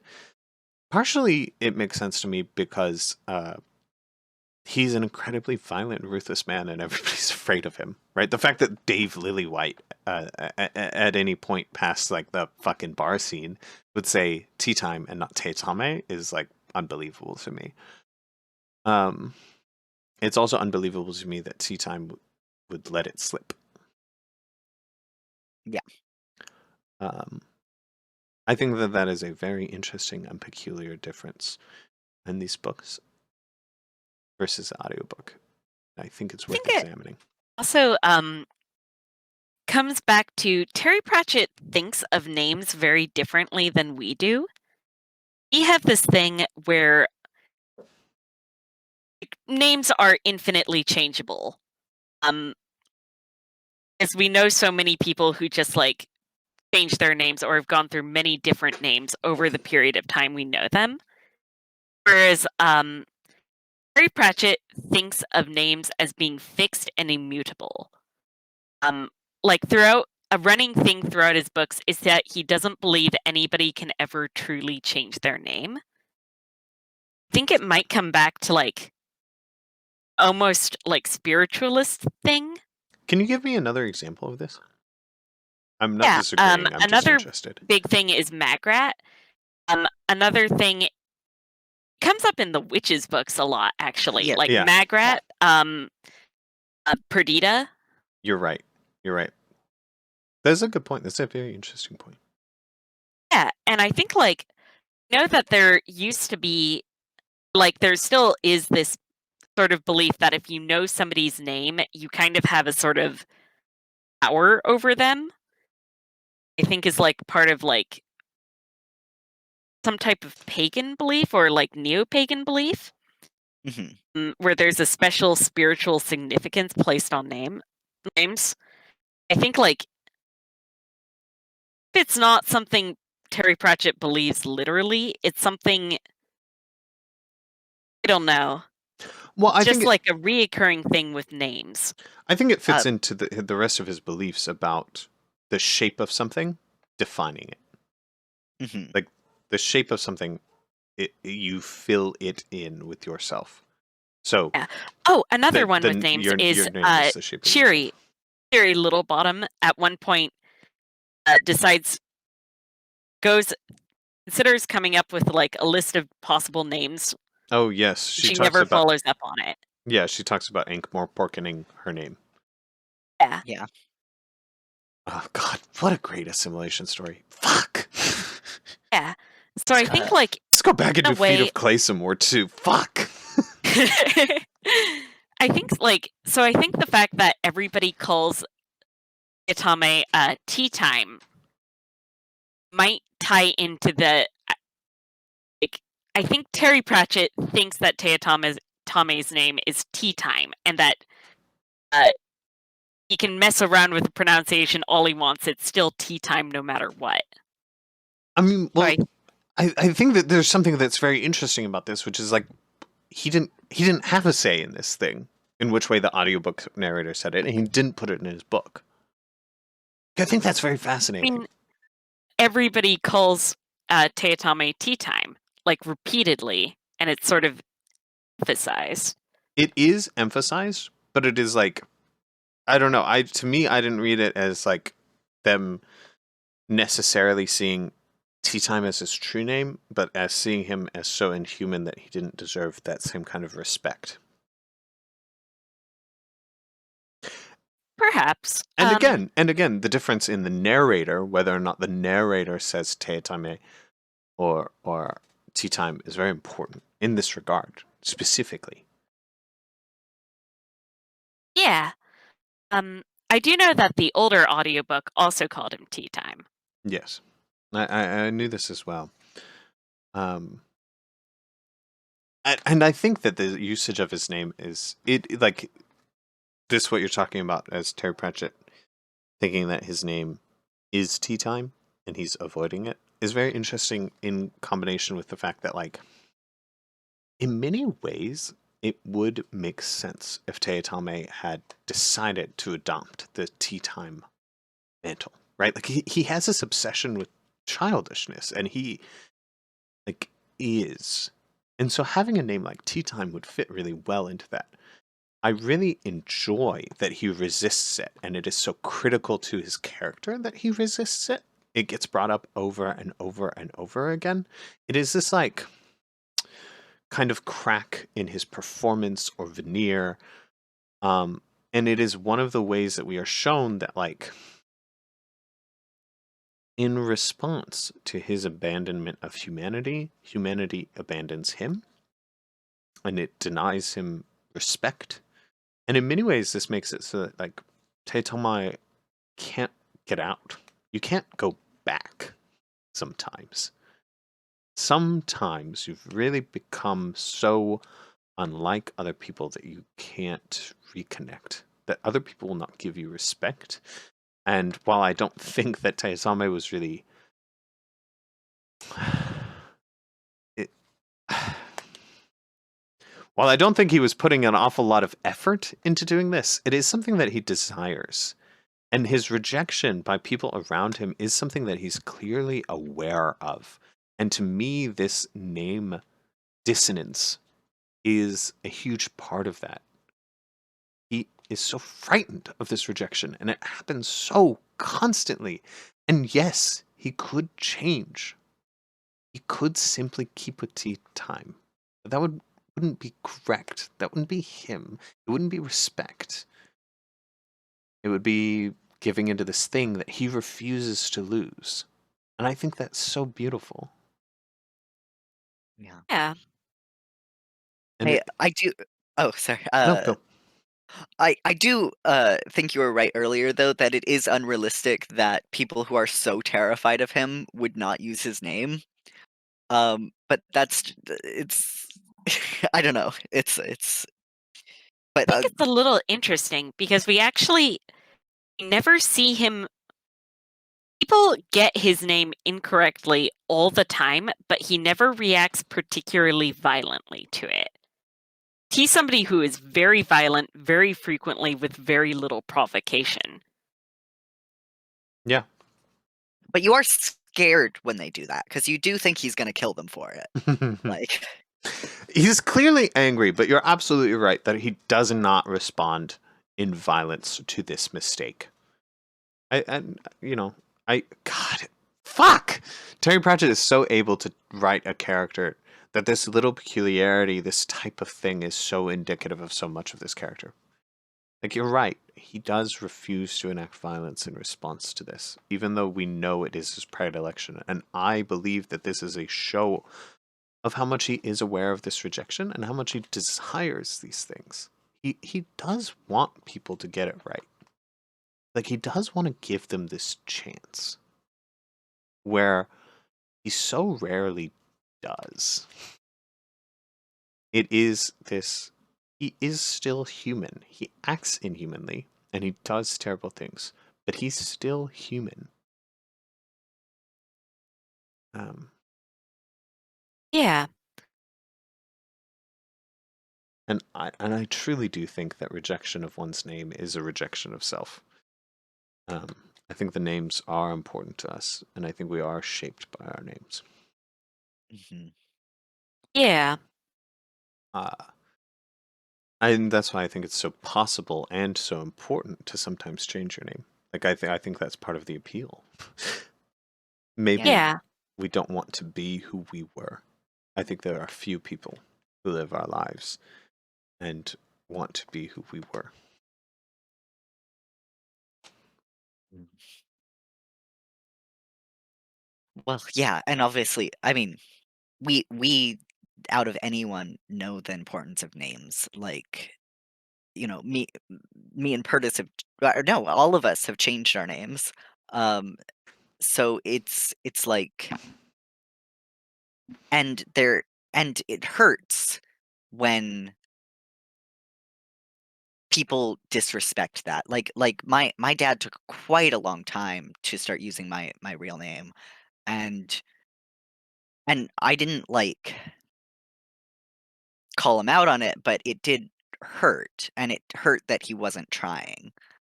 Um, until he did start trying, and that meant a lot to me when he did. Um, Yeah. Um, refusing to use somebody's chosen name is a pretty overt sign of disrespect. It is one that I know has like damaged relationships.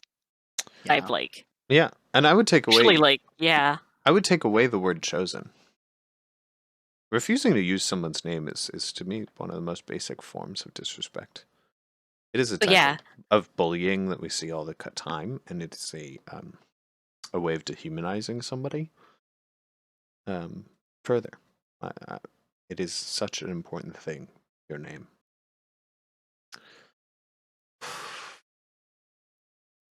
Is there anything I'm uh are there more things we want to say about this book before we wrap up? I think that there may be infinite things that could be said about this book, but I worry that anything more we say will simply be touching on things that we've already mentioned. Mhm. Like so many of the other books that are really, really fantastic in the Discworld series, I think that the best advice may be go read it and then sit down and think about it. And you will have thoughts individual to you that are better than the ones I can give you now. Okay, so we should figure out where it goes on the group ranking. Number fucking one! I strongly disagree. Well, we can outvote you. Hey, do you think it's better than Feet of Clay Mulch? Fuck. For reference, Mulch has been dreading this exact question this entire episode. And I understand it's a very, very hard choice. There is a correct answer. And it's clearly the one that I have. I think it should go beneath Feet of Clay. Mulch, congratulations. There's even more pressure on the answer to this question, as you are now the tiebreaker. It's either going above or below Feet of Clay on our group list. I think that it is more important to me than Feet of Clay, and I will rank it higher. Sorry, Sachi. Fucking seriously? It's Yeah, yes, yeah. Really? unequivocally. I'm sorry. I'm sorry. Feet of Clay, I don't want to take anything from Feet of Clay. It is also a masterpiece. We are pitting two bad bitches against each other. But to me, Hogfather represents a more complete version of what the Discworld series is as a whole. Equally funny and heartfelt. And while Feet of Clay is extremely good, it lacks a lot of the humor which defines the Discworld series. It is a much more serious book than a lot of the other Discworld books.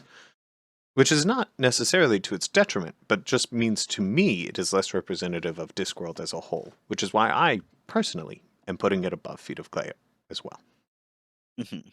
I mean, Feet of Clay Feet of Clay fucks, has though. like a lot of jokes. I don't know.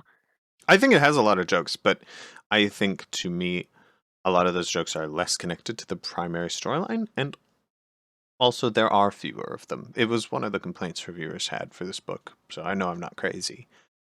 Um, I think Yeah, I also just like serious bits in Terry Pratchett books more than the humorous bits. and I think that's legit. I think that the Discworld series is wide enough to accompany many different appeals. I think that's I think that's totally fair. I don't disagree. So like the characters in Feet of Clay way better than I like the characters in Hogfather. Wow. I don't get Yeah, me wrong. I I mean, love the Feet of Clay characters. I I think the characters in Hogfather. I mean, I really like Teotame. I like Susan all right. I like all Death all right. right.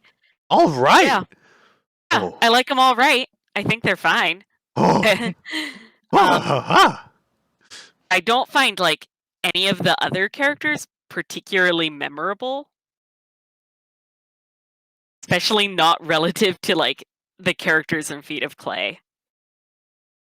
I all love all of the characters of Feet of Clay. Like, would die for them, and like I don't care about any of the characters in Hogfather as much, anywhere near as much. Yeah, I think this may also be weighted by the fact that Feet of Clay, ironically, is like not my favorite Gollum book. It is extremely good, and I really don't want to get it wrong. It's still a second on both my personal list and the group list. Like, Feet of Clay is a fucking great book. But it's also not my favorite Gollum book.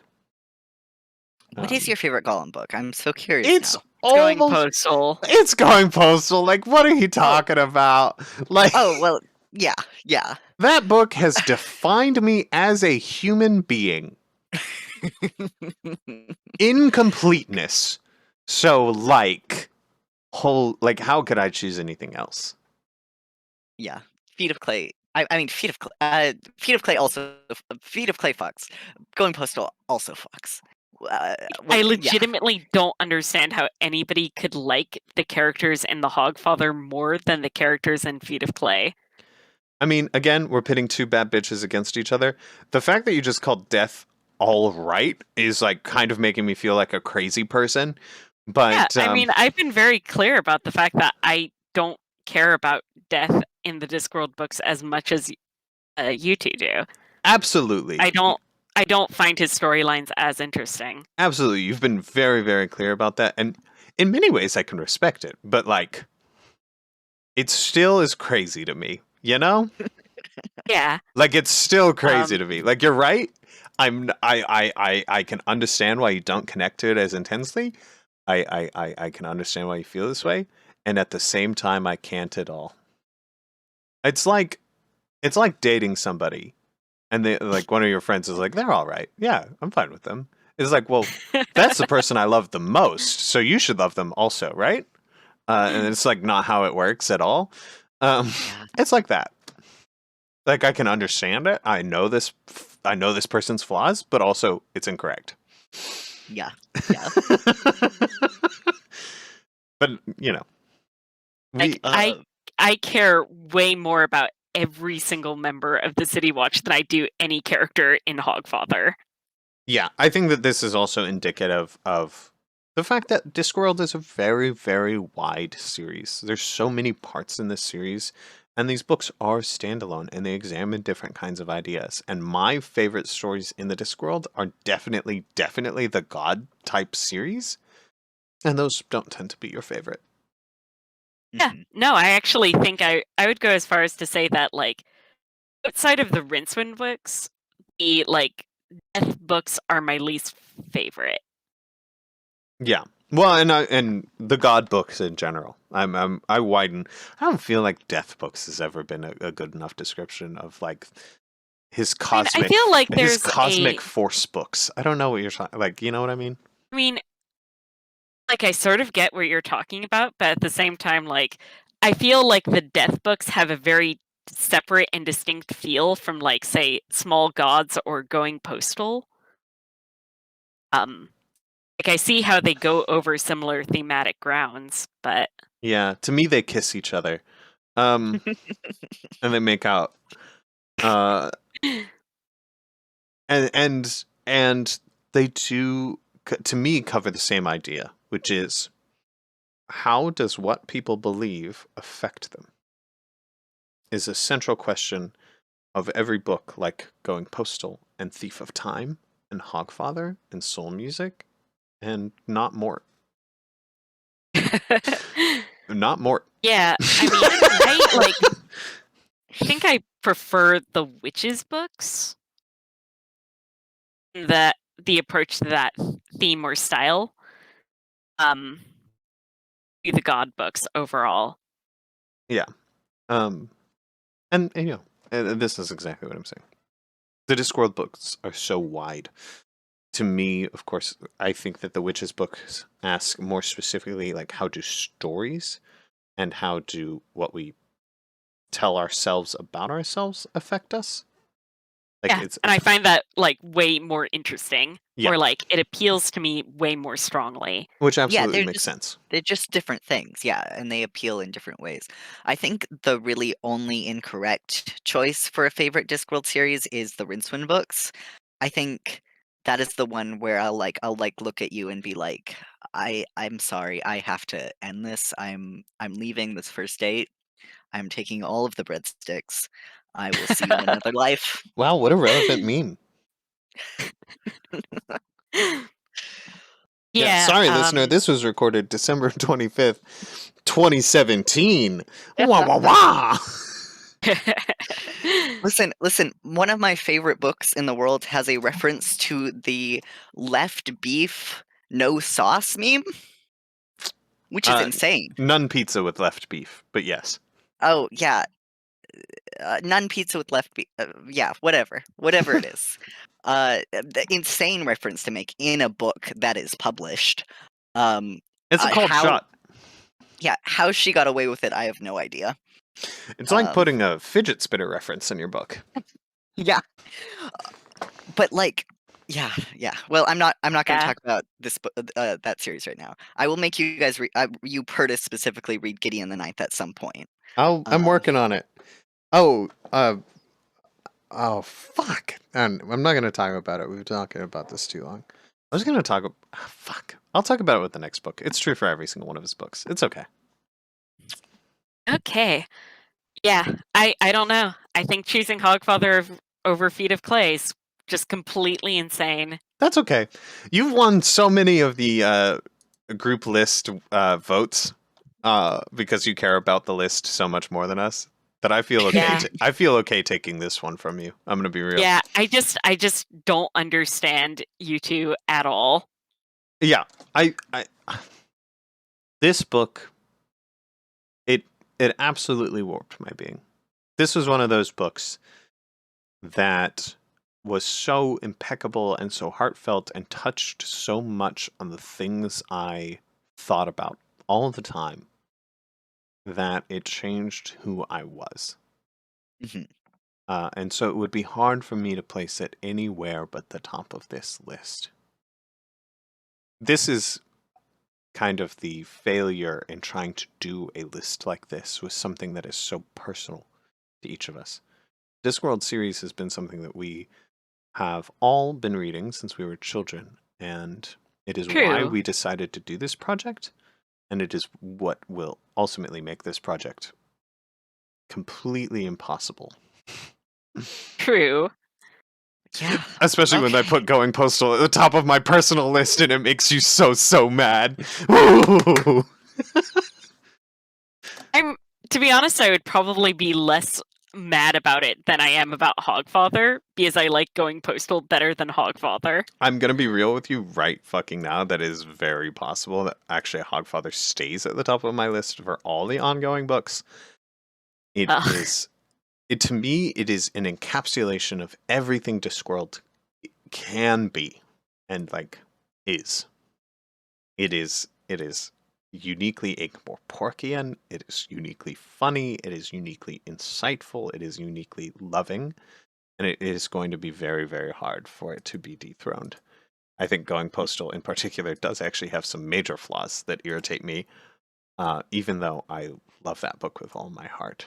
There is a romance within it, and that is very difficult for me.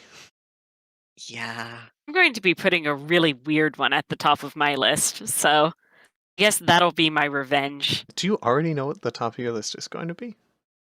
Yep. Can you spoil it for us? It's gonna be Amazing Maurice. Oh, okay. Oh, That's okay. yes, that makes sense. That makes That's a pretty sense. solid pick. You should Uh, beep that for the listener. it is a very strange Terry Pratchett. Like it's a very strange Discworld book. It has a very different feel, but I totally get why it's at the top of your list. Yes, Yeah, as it's do I. one that has warped my brain over the years.